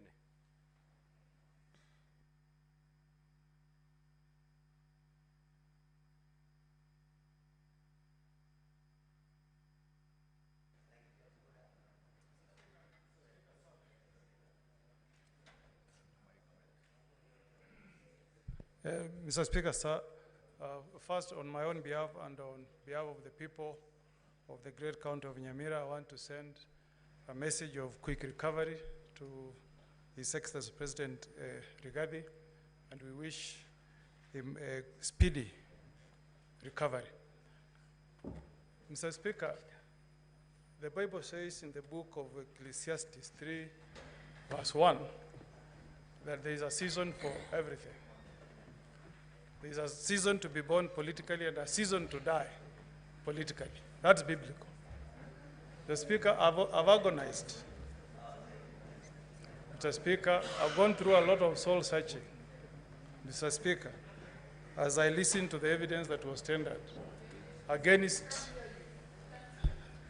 as I listened, Mr. Speaker. Just pause the time for Senator Mogene. Let us allow Senator Mogene to be heard in total silence, please.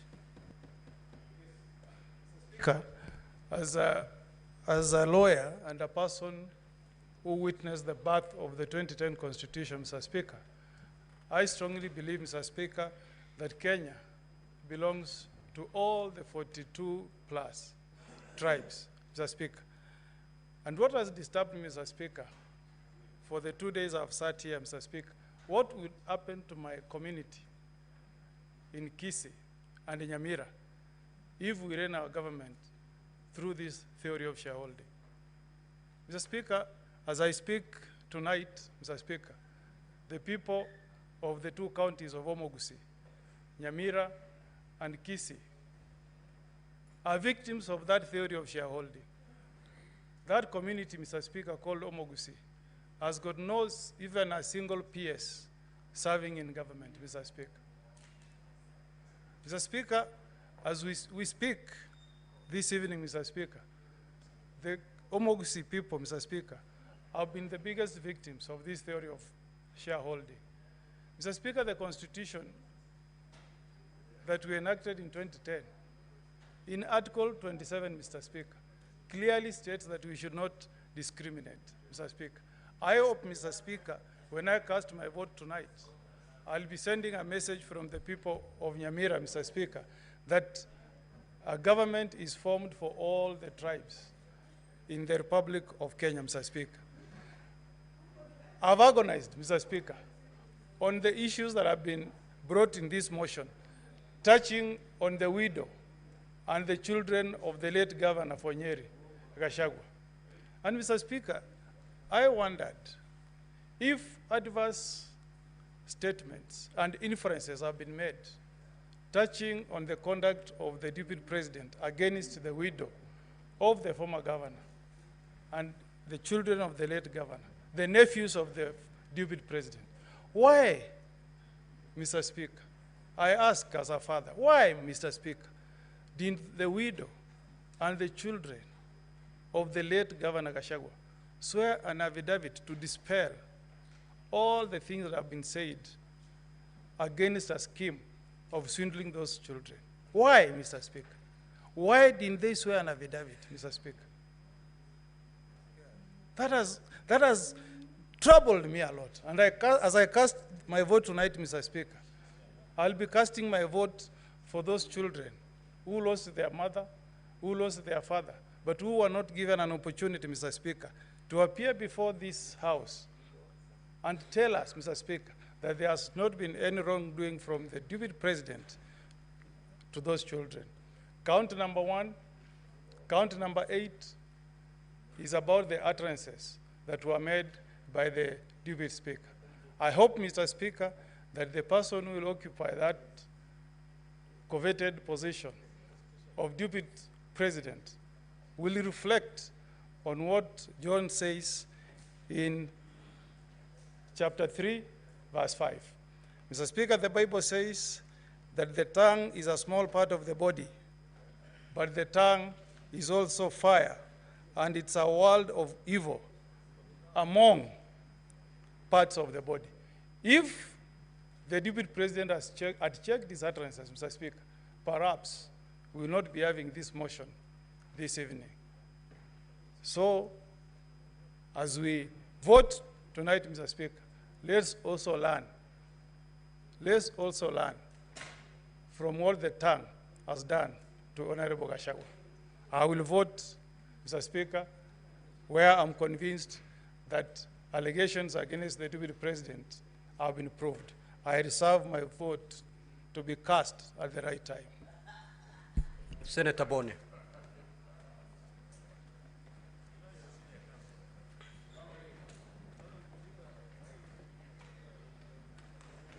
Thank you, Mr. Speaker. Mr. Speaker, the position of the Deputy President of Kenya is very high. It is a very high calling. And therefore, Mr. Speaker, as we make a decision on the Deputy President of Kenya, I want to remind him that of those to whom more is given, indeed, more is expected of them. And he should not feel that he is being victimized because, Mr. Speaker, the highest standard of this Constitution in 2013, by dint of lack of integrity, the Deputy Chief Justice, Nancy Barasa, lost her job merely because she pinched the nose of Kwamboka. The Deputy President indeed did worse than pinching the nose of somebody. Mr. Speaker, the Deputy President, seeing the allegations against him, I can't imagine that he moves around with the moninga of man of faith and truthful man. Mr. Speaker, if really we must talk about faith, may I remind the Deputy President of a man of faith, a man of letters called Bill Paul. Bill Paul said, man of faith, that integrity is like virginity. You lose it only once. And when you lose it, you can never get it back. The Deputy President has lost that virginity of leadership. Mr. Speaker, coming from a community that paid for the price of inflammatory speeches in Likoni, in Molo, and in Trans Nzoia, if I had time, I would discuss what some of my relatives went through, including Pastor Liai from Ichina village.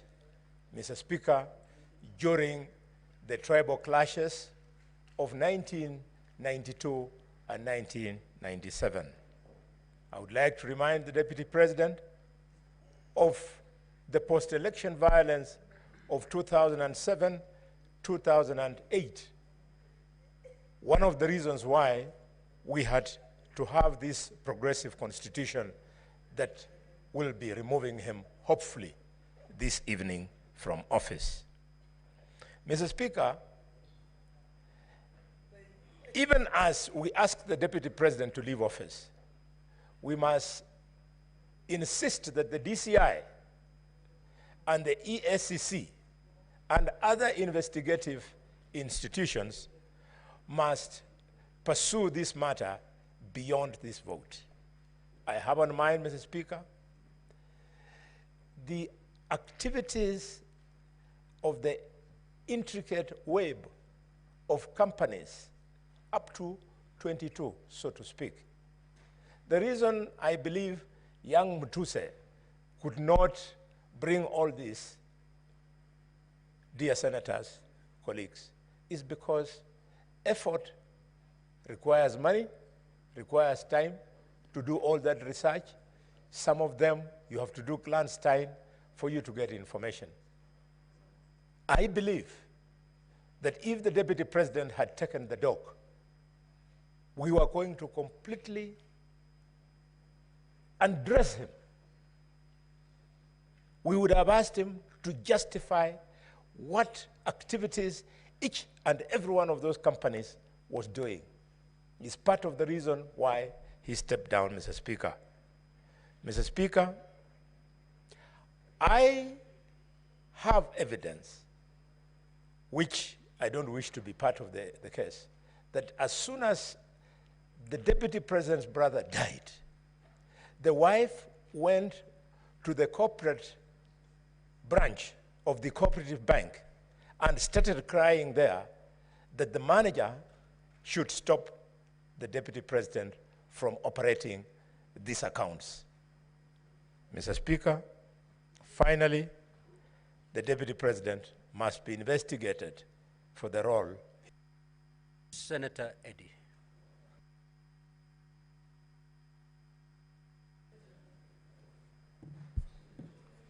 Mr. Speaker, I thank you, and I recognize the pressure of time.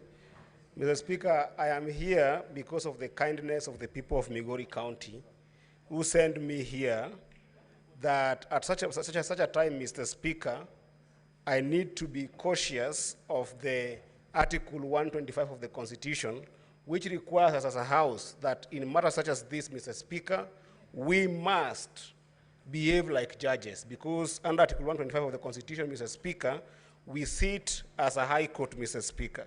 And in the words of Socrates, Mr. Speaker, a judge is required to listen courteously, to answer wisely, to consider soberly, and definitely to decide impartially, Mr. Speaker.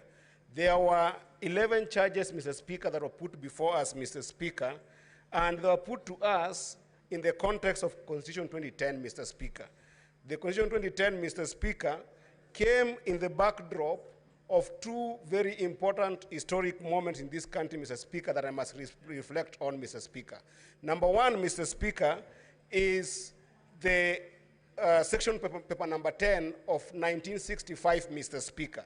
That section paper number 10, Mr. Speaker, divided this country into those who are important and those who are not important. The language that was used then, Mr. Speaker, was the idea of northern frontier district, Mr. Speaker, that then discriminated upon some communities, Mr. Speaker, against others, Mr. Speaker. Number two, Mr. Speaker, in 2007, Mr. Speaker, this country was divided on the basis of ethnicity, Mr. Speaker.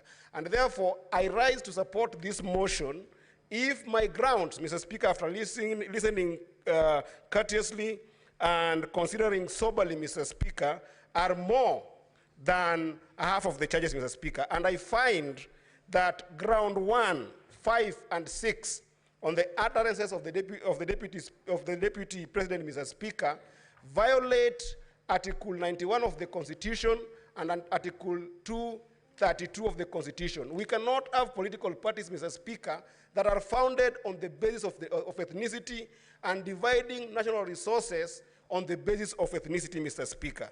Number two, Mr. Speaker, that would make the ground number 4, which actually also happened to be reason number 4 for why the Deputy President must leave office, Mr. Speaker, at the violation of Article 160 of the Constitution, Mr. Speaker, of undermining the judiciary, Mr. Speaker. There was an imminent threat to the judges there, Mr. Speaker. You realize that in my judgment, Mr. Speaker, I excuse ground number 8 on the basis of the fact that there was no proof that there was a petition that was not filed, Mr. Speaker. But on the threat, Mr. Speaker, I think that the Deputy President stands impeached, Mr. Speaker. Ground number 9, Mr. Speaker, on NIS, Mr. Speaker. We know that this country has faced serious terror attacks, Mr. Speaker. And the moment the Deputy President, Mr. Speaker, showcases the secrecy of deficiency in our security infrastructure, Mr. Speaker, and you know that under Article 240 he has platforms to be able to express himself, Mr. Speaker, it is a violation of the Constitution, Mr. Speaker. Lastly, on ground number 11, Mr. Speaker, on bullying KEMSA official, Mr. Speaker, it has been proven here beyond reasonable doubt, Mr. Speaker, that the Deputy President is not a member of the company that was listed. He's not an employee of that company, Mr. Speaker, yet he goes ahead and makes calls on behalf of that company, Mr. Speaker. That is impeachable. Lastly, Mr. Speaker, I must call the Council of the Deputy President to order, Mr. Speaker, especially Council Paul Muite, Mr. Speaker, for actually practicing law in deceit, Mr. Speaker. You cannot say that at the level of the Deputy President, Mr. Speaker, he was okay in this house the entire time, and then when asked, you are saying you cannot be able to account for his whereabouts, and you know that the Deputy President, Mr. Speaker, also must be able to be taken care of by the DG of Health, Mr. Speaker, who could have given us a document to be able to substantiate whether the Deputy President is sick, Mr. Speaker. While I say sorry to the Deputy President, Mr. Speaker, I think this kind of deceit should also be tantamount to further impeachment, Mr. Speaker. I do therefore say that on ground 2, 3, 7, 8, and 10, they are not substantiated.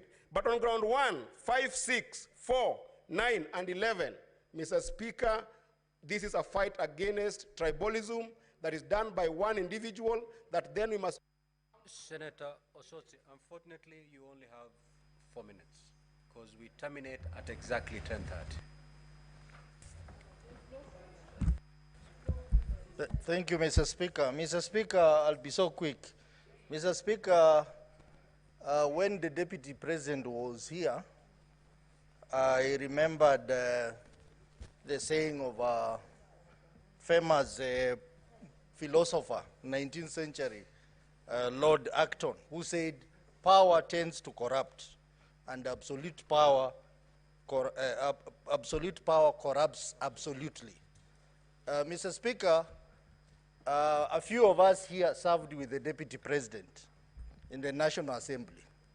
And when we were there in the National Assembly, the Deputy President was a very humble man, very simple, very social, and was rare to talk.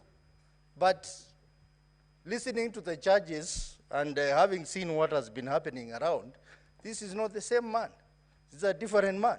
So indeed, I want to agree with this philosopher that power tends to corrupt, and absolute power corrupts absolutely. And this is, it may affect all of us here. So there is something we need to learn from what has happened today.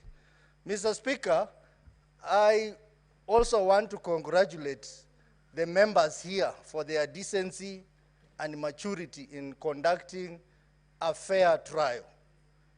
Mr. Speaker, it is not true that the Deputy President has not been given a hearing. We had to adjourn this House for 2 hours to wait for the witness to come. He didn't come. And Mr. Speaker, you know that the tradition of this House, that Sometimes we receive written submissions. We do that in our committees. We do that in public participation. So the members who are saying that he was not given a fair hearing is that is not true, because this House tried as much as possible to get the Deputy President to come. Mr. Speaker, a lot has been said about various laws and articles of the Constitution that the Deputy President has violated. But one important article of the Constitution that runs through all the charges, Mr. Speaker, is Article 131 of the Constitution, which read together with Article 147, clearly says that the Deputy President is a symbol of national unity. That is not the case, Mr. Speaker.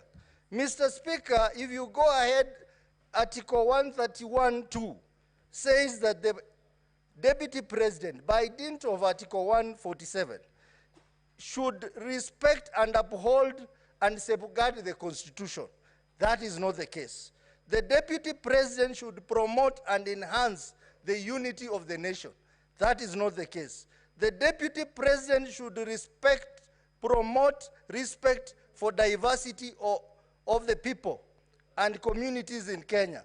Mr. Speaker, that is not the case. So if there is any piece of law that is going to send the Deputy President home, is clear violation of Article 131 of the Constitution, because the Deputy President is the principal assistant to the President, and therefore exercises powers of the President as per Article 131 of the Constitution.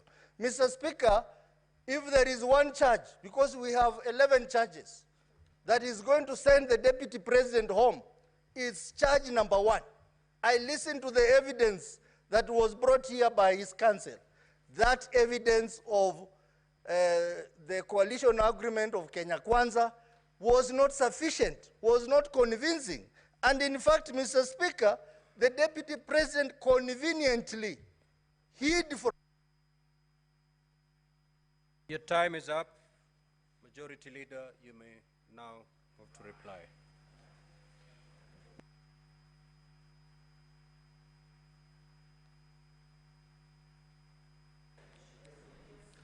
Mr. Speaker, sir, I beg to hereby reply, having listened to the contributions of my colleagues on this very important motion on trial by impeachment of the Deputy President, Honorable Rigathi Gachagua.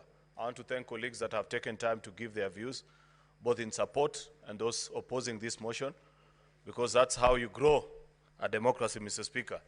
We may not all have to agree on the same subject matter, Mr. Speaker, but the chance to even speak and say what you feel about an issue is an important attribute.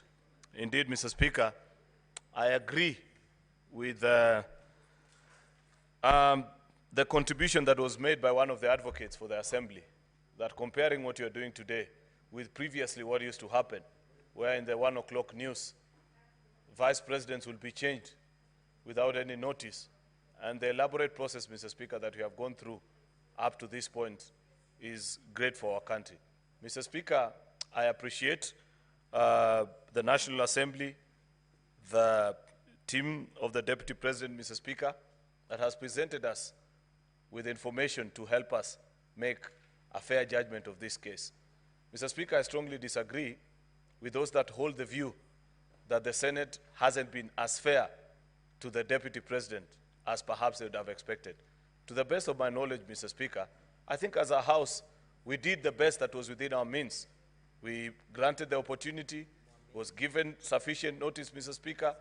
It is only in the unfortunate circumstance of this afternoon where he was taken ill, Mr. Speaker, and I'd wish to take this time to extend my message of goodwill to him and wish that he can quickly recover and get on with his other duties, Mr. Speaker, both as a human being and should, whichever way this vote goes, Mr. Speaker, because it's not in my hands, but in the hands of the 67 jury that are here, Mr. Speaker, that he shall continue to thrive. I wish him well, Mr. Speaker.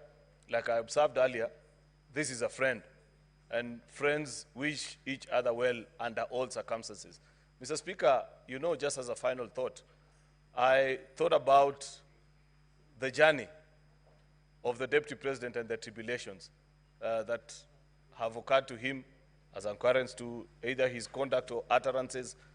And I'm reminded of a book I once read, Mr. Speaker, by Senegalese satirist Osman Sembene, a book called Hala, where, Mr. Speaker, a very rich businessman by the name El Haji looks and desires a beautiful young lady by the name Ngone, and finally takes her in as a third wife.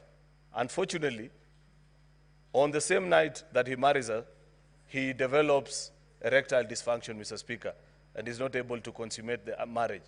Sometimes in life, Mr. Speaker, when you fall down, you have to prepare to get down before you eventually can rise up, Mr. Speaker. I do hope, Mr. Speaker, that even in this particular process, the Deputy President will emerge stronger, better, as a human being, as a leader, and that there can be better days ahead for him. With those very many remarks, Mr. Speaker, I beg to reply and wish that our colleagues in this House make a decision in the best interest of the country. I thank you, Mr. Speaker. Thank you. Now, honorable senators, these are the guidelines on how we're going to move forward. One, all honorable senators are eligible to cast their votes. Secondly, the threshold is 45 senators. So there ought to be 45 senators in the chamber. And we are going to vote for the charges separately. So we're going to vote 11 times. I now direct that the bell be rung for 2 minutes.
Good evening.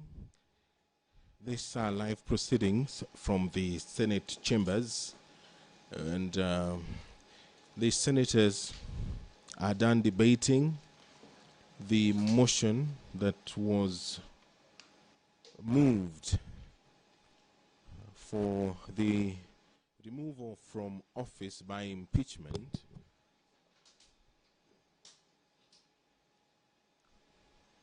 You're watching live pictures from the Senate, where debate has been concluded.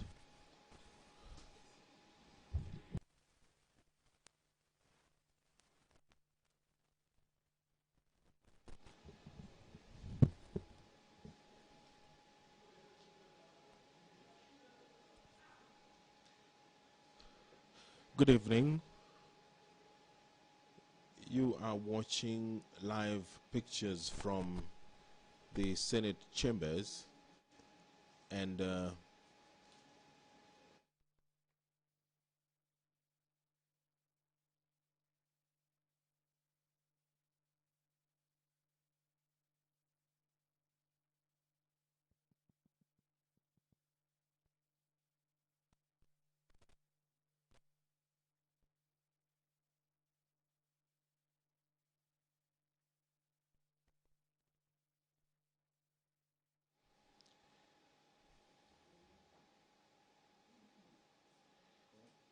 The senators are done debating the motion that was moved seeking the removal from office by impeachment the Deputy President of the Republic of Kenya, and now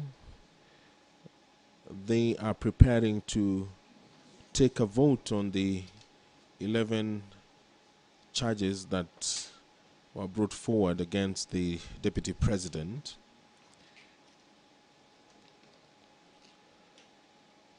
Charge 1, gross violation of Articles 10, Sub-Article 2A and B and C, Article 27, Sub-Article 4, Article 73, Sub-Article 1A and 2B, Article 75, Sub-Article 1C,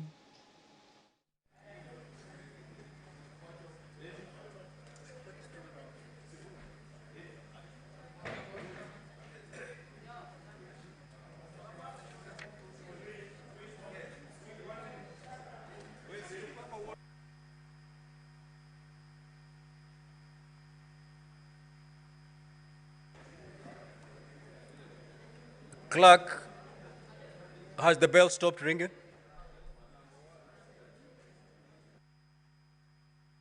Sergeant at Arms, kindly close the doors and draw the bar.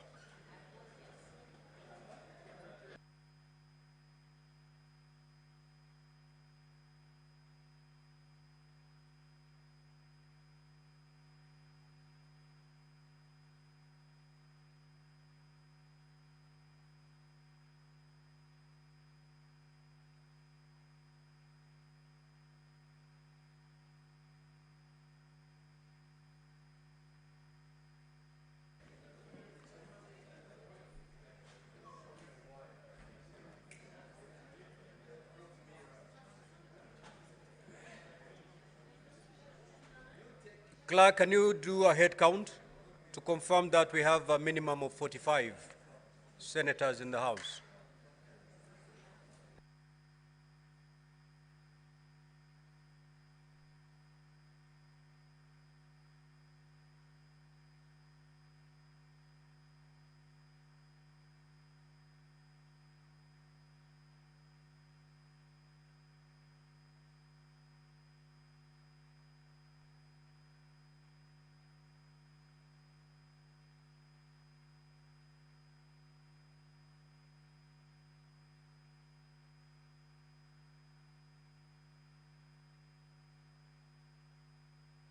Order, honorable senators. Majority Leader, you may take your seat.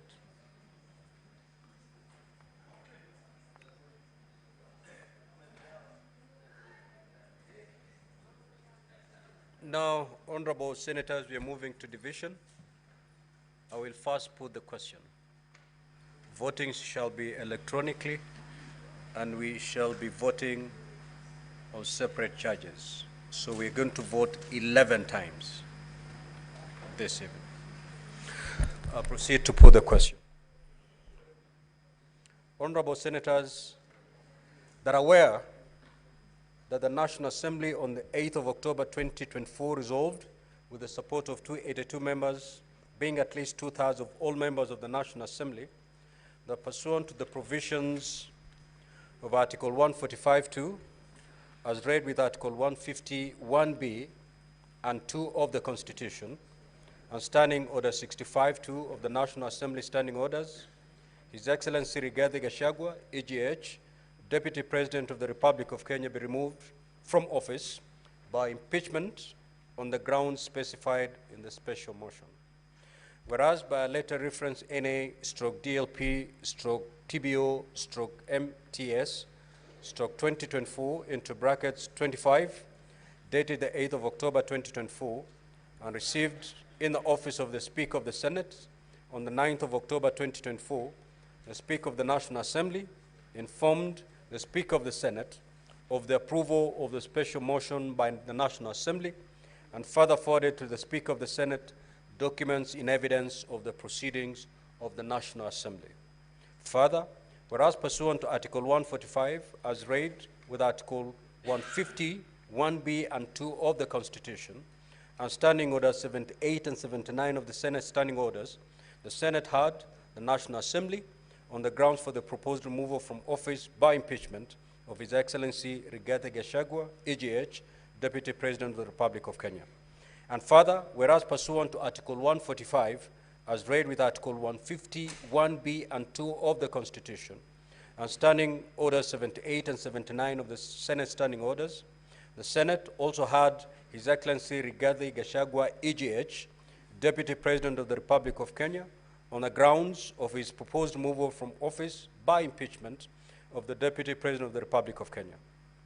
Now, therefore, pursuant to Article 145, as read with Article 150, 1B and 2 of the Constitution, and Standing Order 78 and 79 of the Senate Standing Orders, the Senate resolves to remove from office by impeachment His Excellency Rigathi Gachagua, EGH, Deputy President of the Republic of Kenya, on the following grounds. 1, gross violation of Articles 10, 2A, B, and C, 27(4), 73(1)A and 2B, 75(1)C, and 129(2) of the Constitution, and Article 147(1) as read together with Article 131(2)C and D of the Constitution.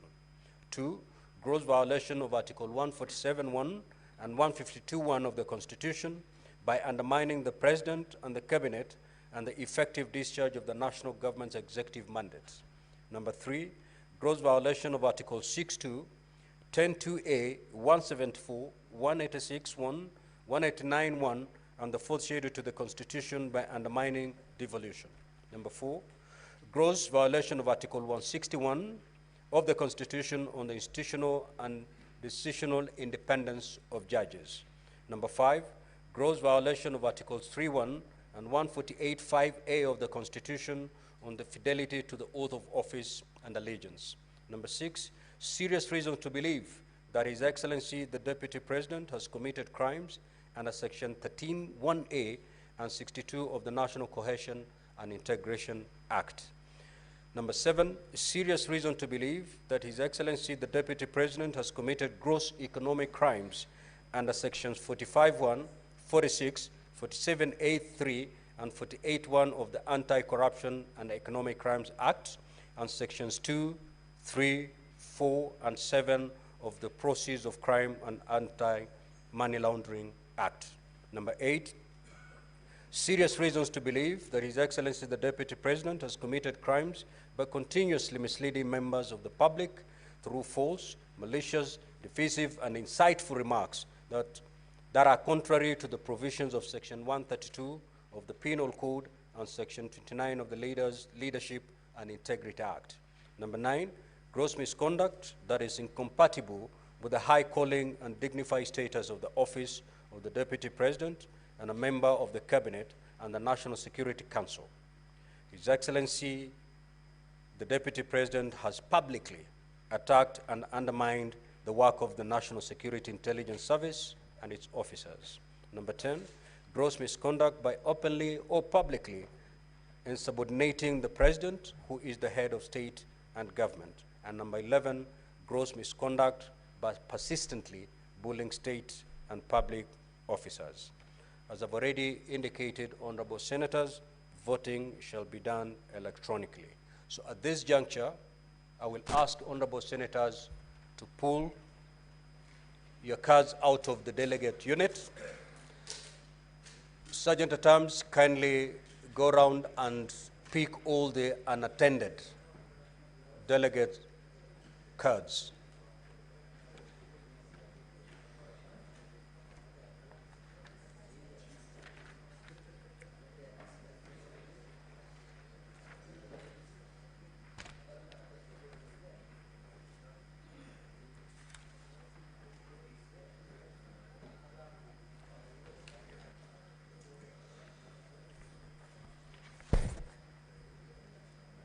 Sergeant at Arms, if you're done collecting the unattended cards, we're good.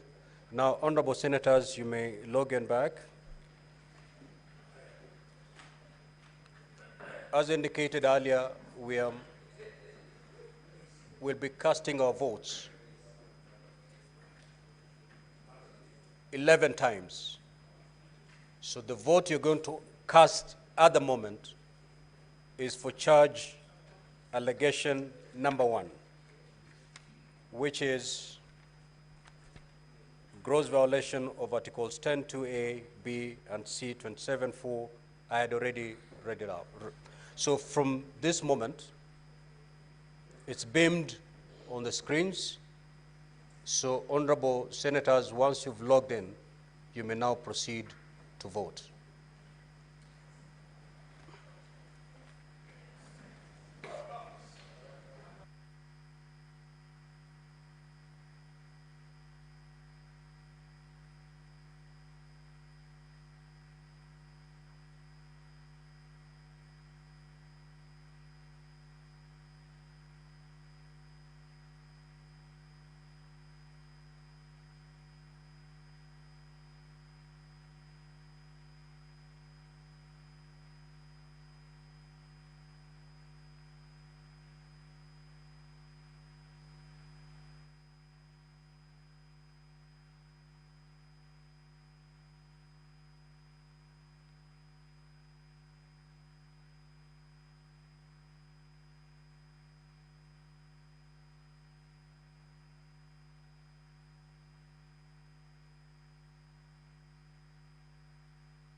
Senator Tabitha Keroche, may you move to dispatch and get some assistance.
We're now going to allegation number 2. It's been beamed on the screen. You may now vote.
We shall now move to ground number 3, allegation number 3. Can you beam it? There we are. Honorable Senators, you may now proceed to vote on allegation number 3.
We are now going to allegation number 4. Let it be beamed on the screen. Honorable Senators, you may now proceed to vote on ground number 4.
Honorable Senators, we are now moving to vote on charge number 5. You may now proceed to vote on charge number 5.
Honorable Senators, we are now moving to allegation number 6.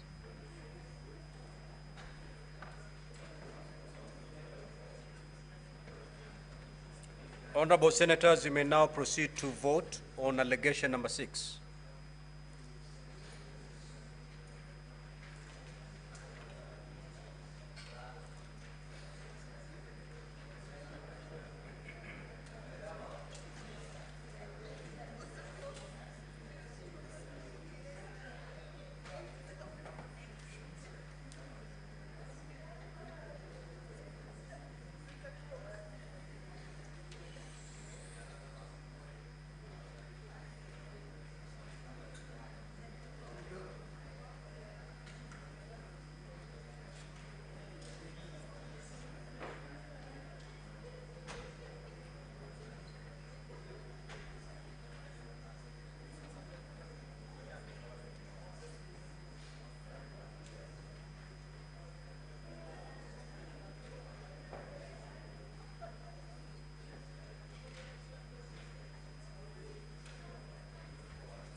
Honorable Senators, we are now going to move to allegation number 7.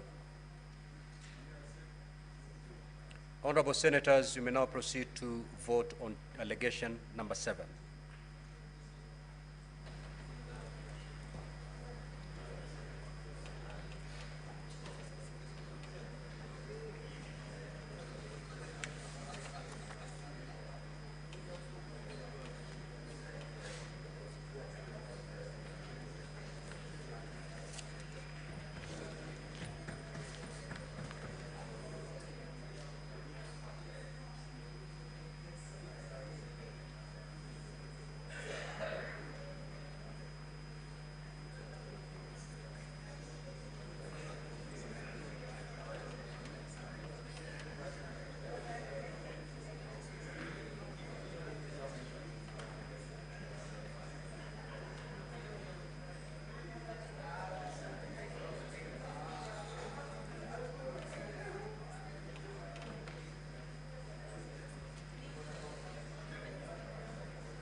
Honorable Senators, we are now moving to ground number 8.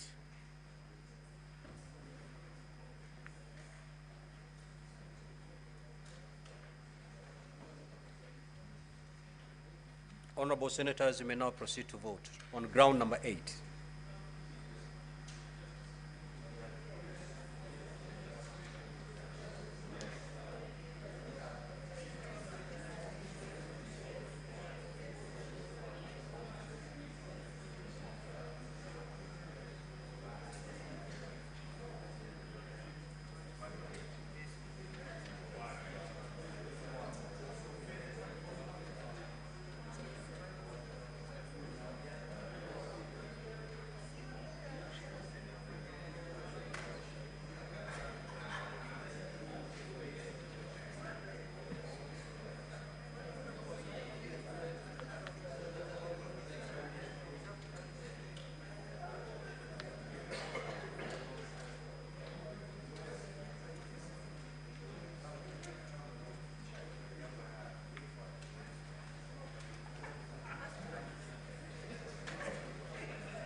Senator Karungo, just come to the dispatch, Senator Karungo, and cast your vote.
Honorable Senators, we're moving to charge number 9.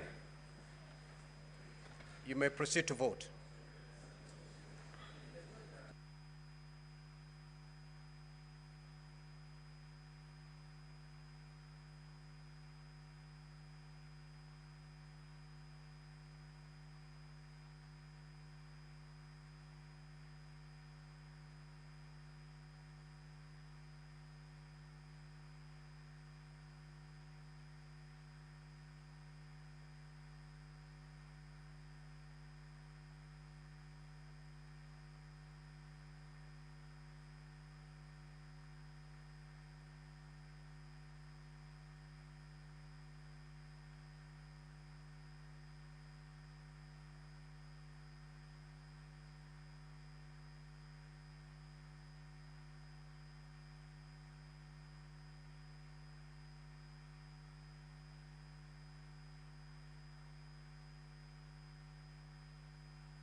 Honorable Senators, we're moving to charge number 10. You may now proceed to vote.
Senator Boni, proceed to dispatch and cast your vote.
Honorable Senators, we're now moving to the final charge, charge number 11. You may proceed to vote.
Honorable Senator Methu, proceed to dispatch.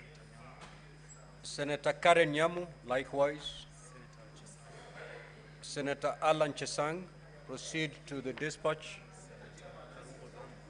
Senator Karungo, proceed to the dispatch. Bayo.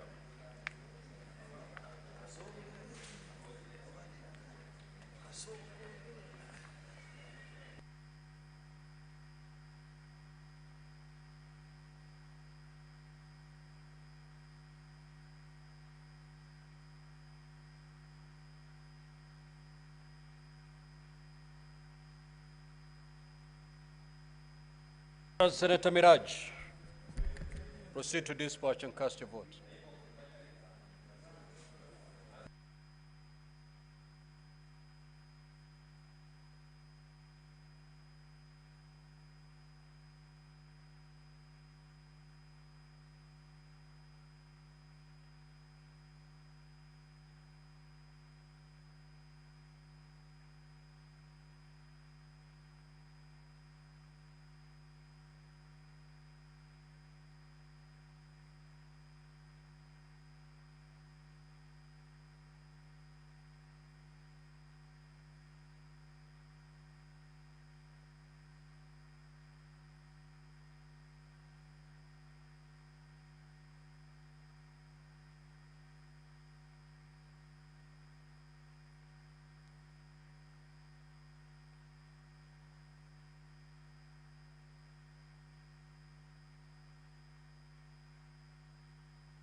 Senator Ojenda, proceed to dispatch.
Order, honorable senators.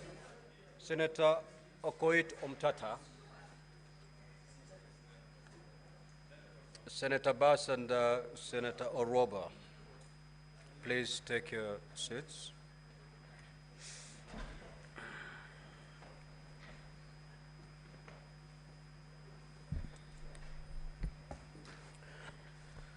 Now the result of the division is as follows. Charge number 1, ayes 54, nays 13, abstention 0. So the high ayes have it. Charge number 2, ayes 28, nays 39, abstention 0. So the nays have it. Charge number 3, ayes 19, nays 45, abstention 3. So the nays have it. Charge number 4, the ayes at 51, nays at 16, abstention at 0. The ayes have it. Charge number 5, ayes 49, nays 16, abstention 2. So the ayes have it. Charge number 6, ayes at 48, nays at 18, abstention 1. So the ayes have it. Charge number 7, the ayes 13, nays 53, abstention 1. So the nays have it. Charge number 8, ayes 27, nays 40, abstention 0. So the nays have it. Charge number 9, ayes 46, nays 20, abstention 1. So the ayes have it. Charge number 10, ayes 22, nays 45, abstention 0. The nays have it. Charge number 11, the ayes 18, nays at 47, abstention 2. So the nays have it.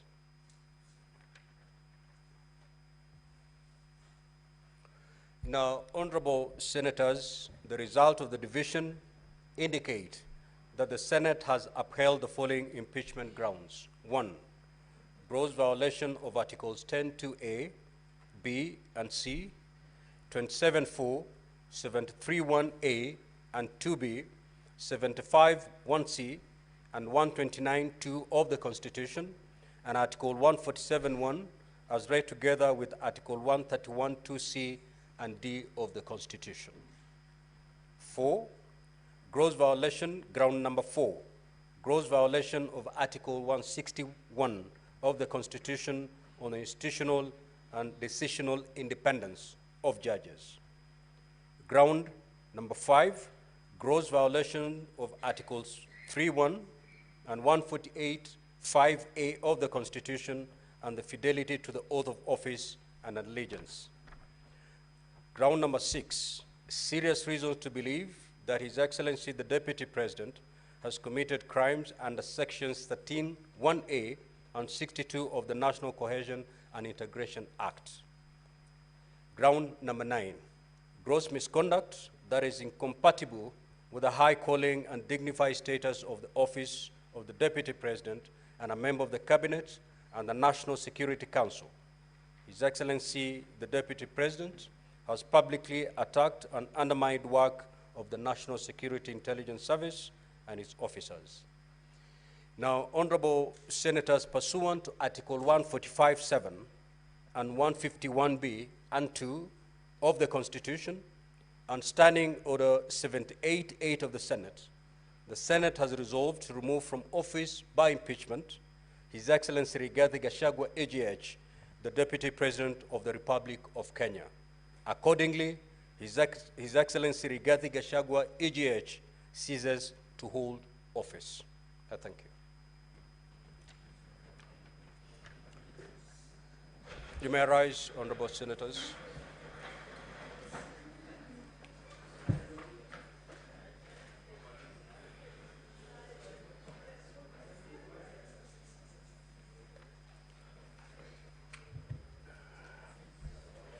Now, honorable senators, there being no business on the order paper, the Senate stands adjourned until Tuesday, the 22nd of October, 2024 at 2:30 p.m.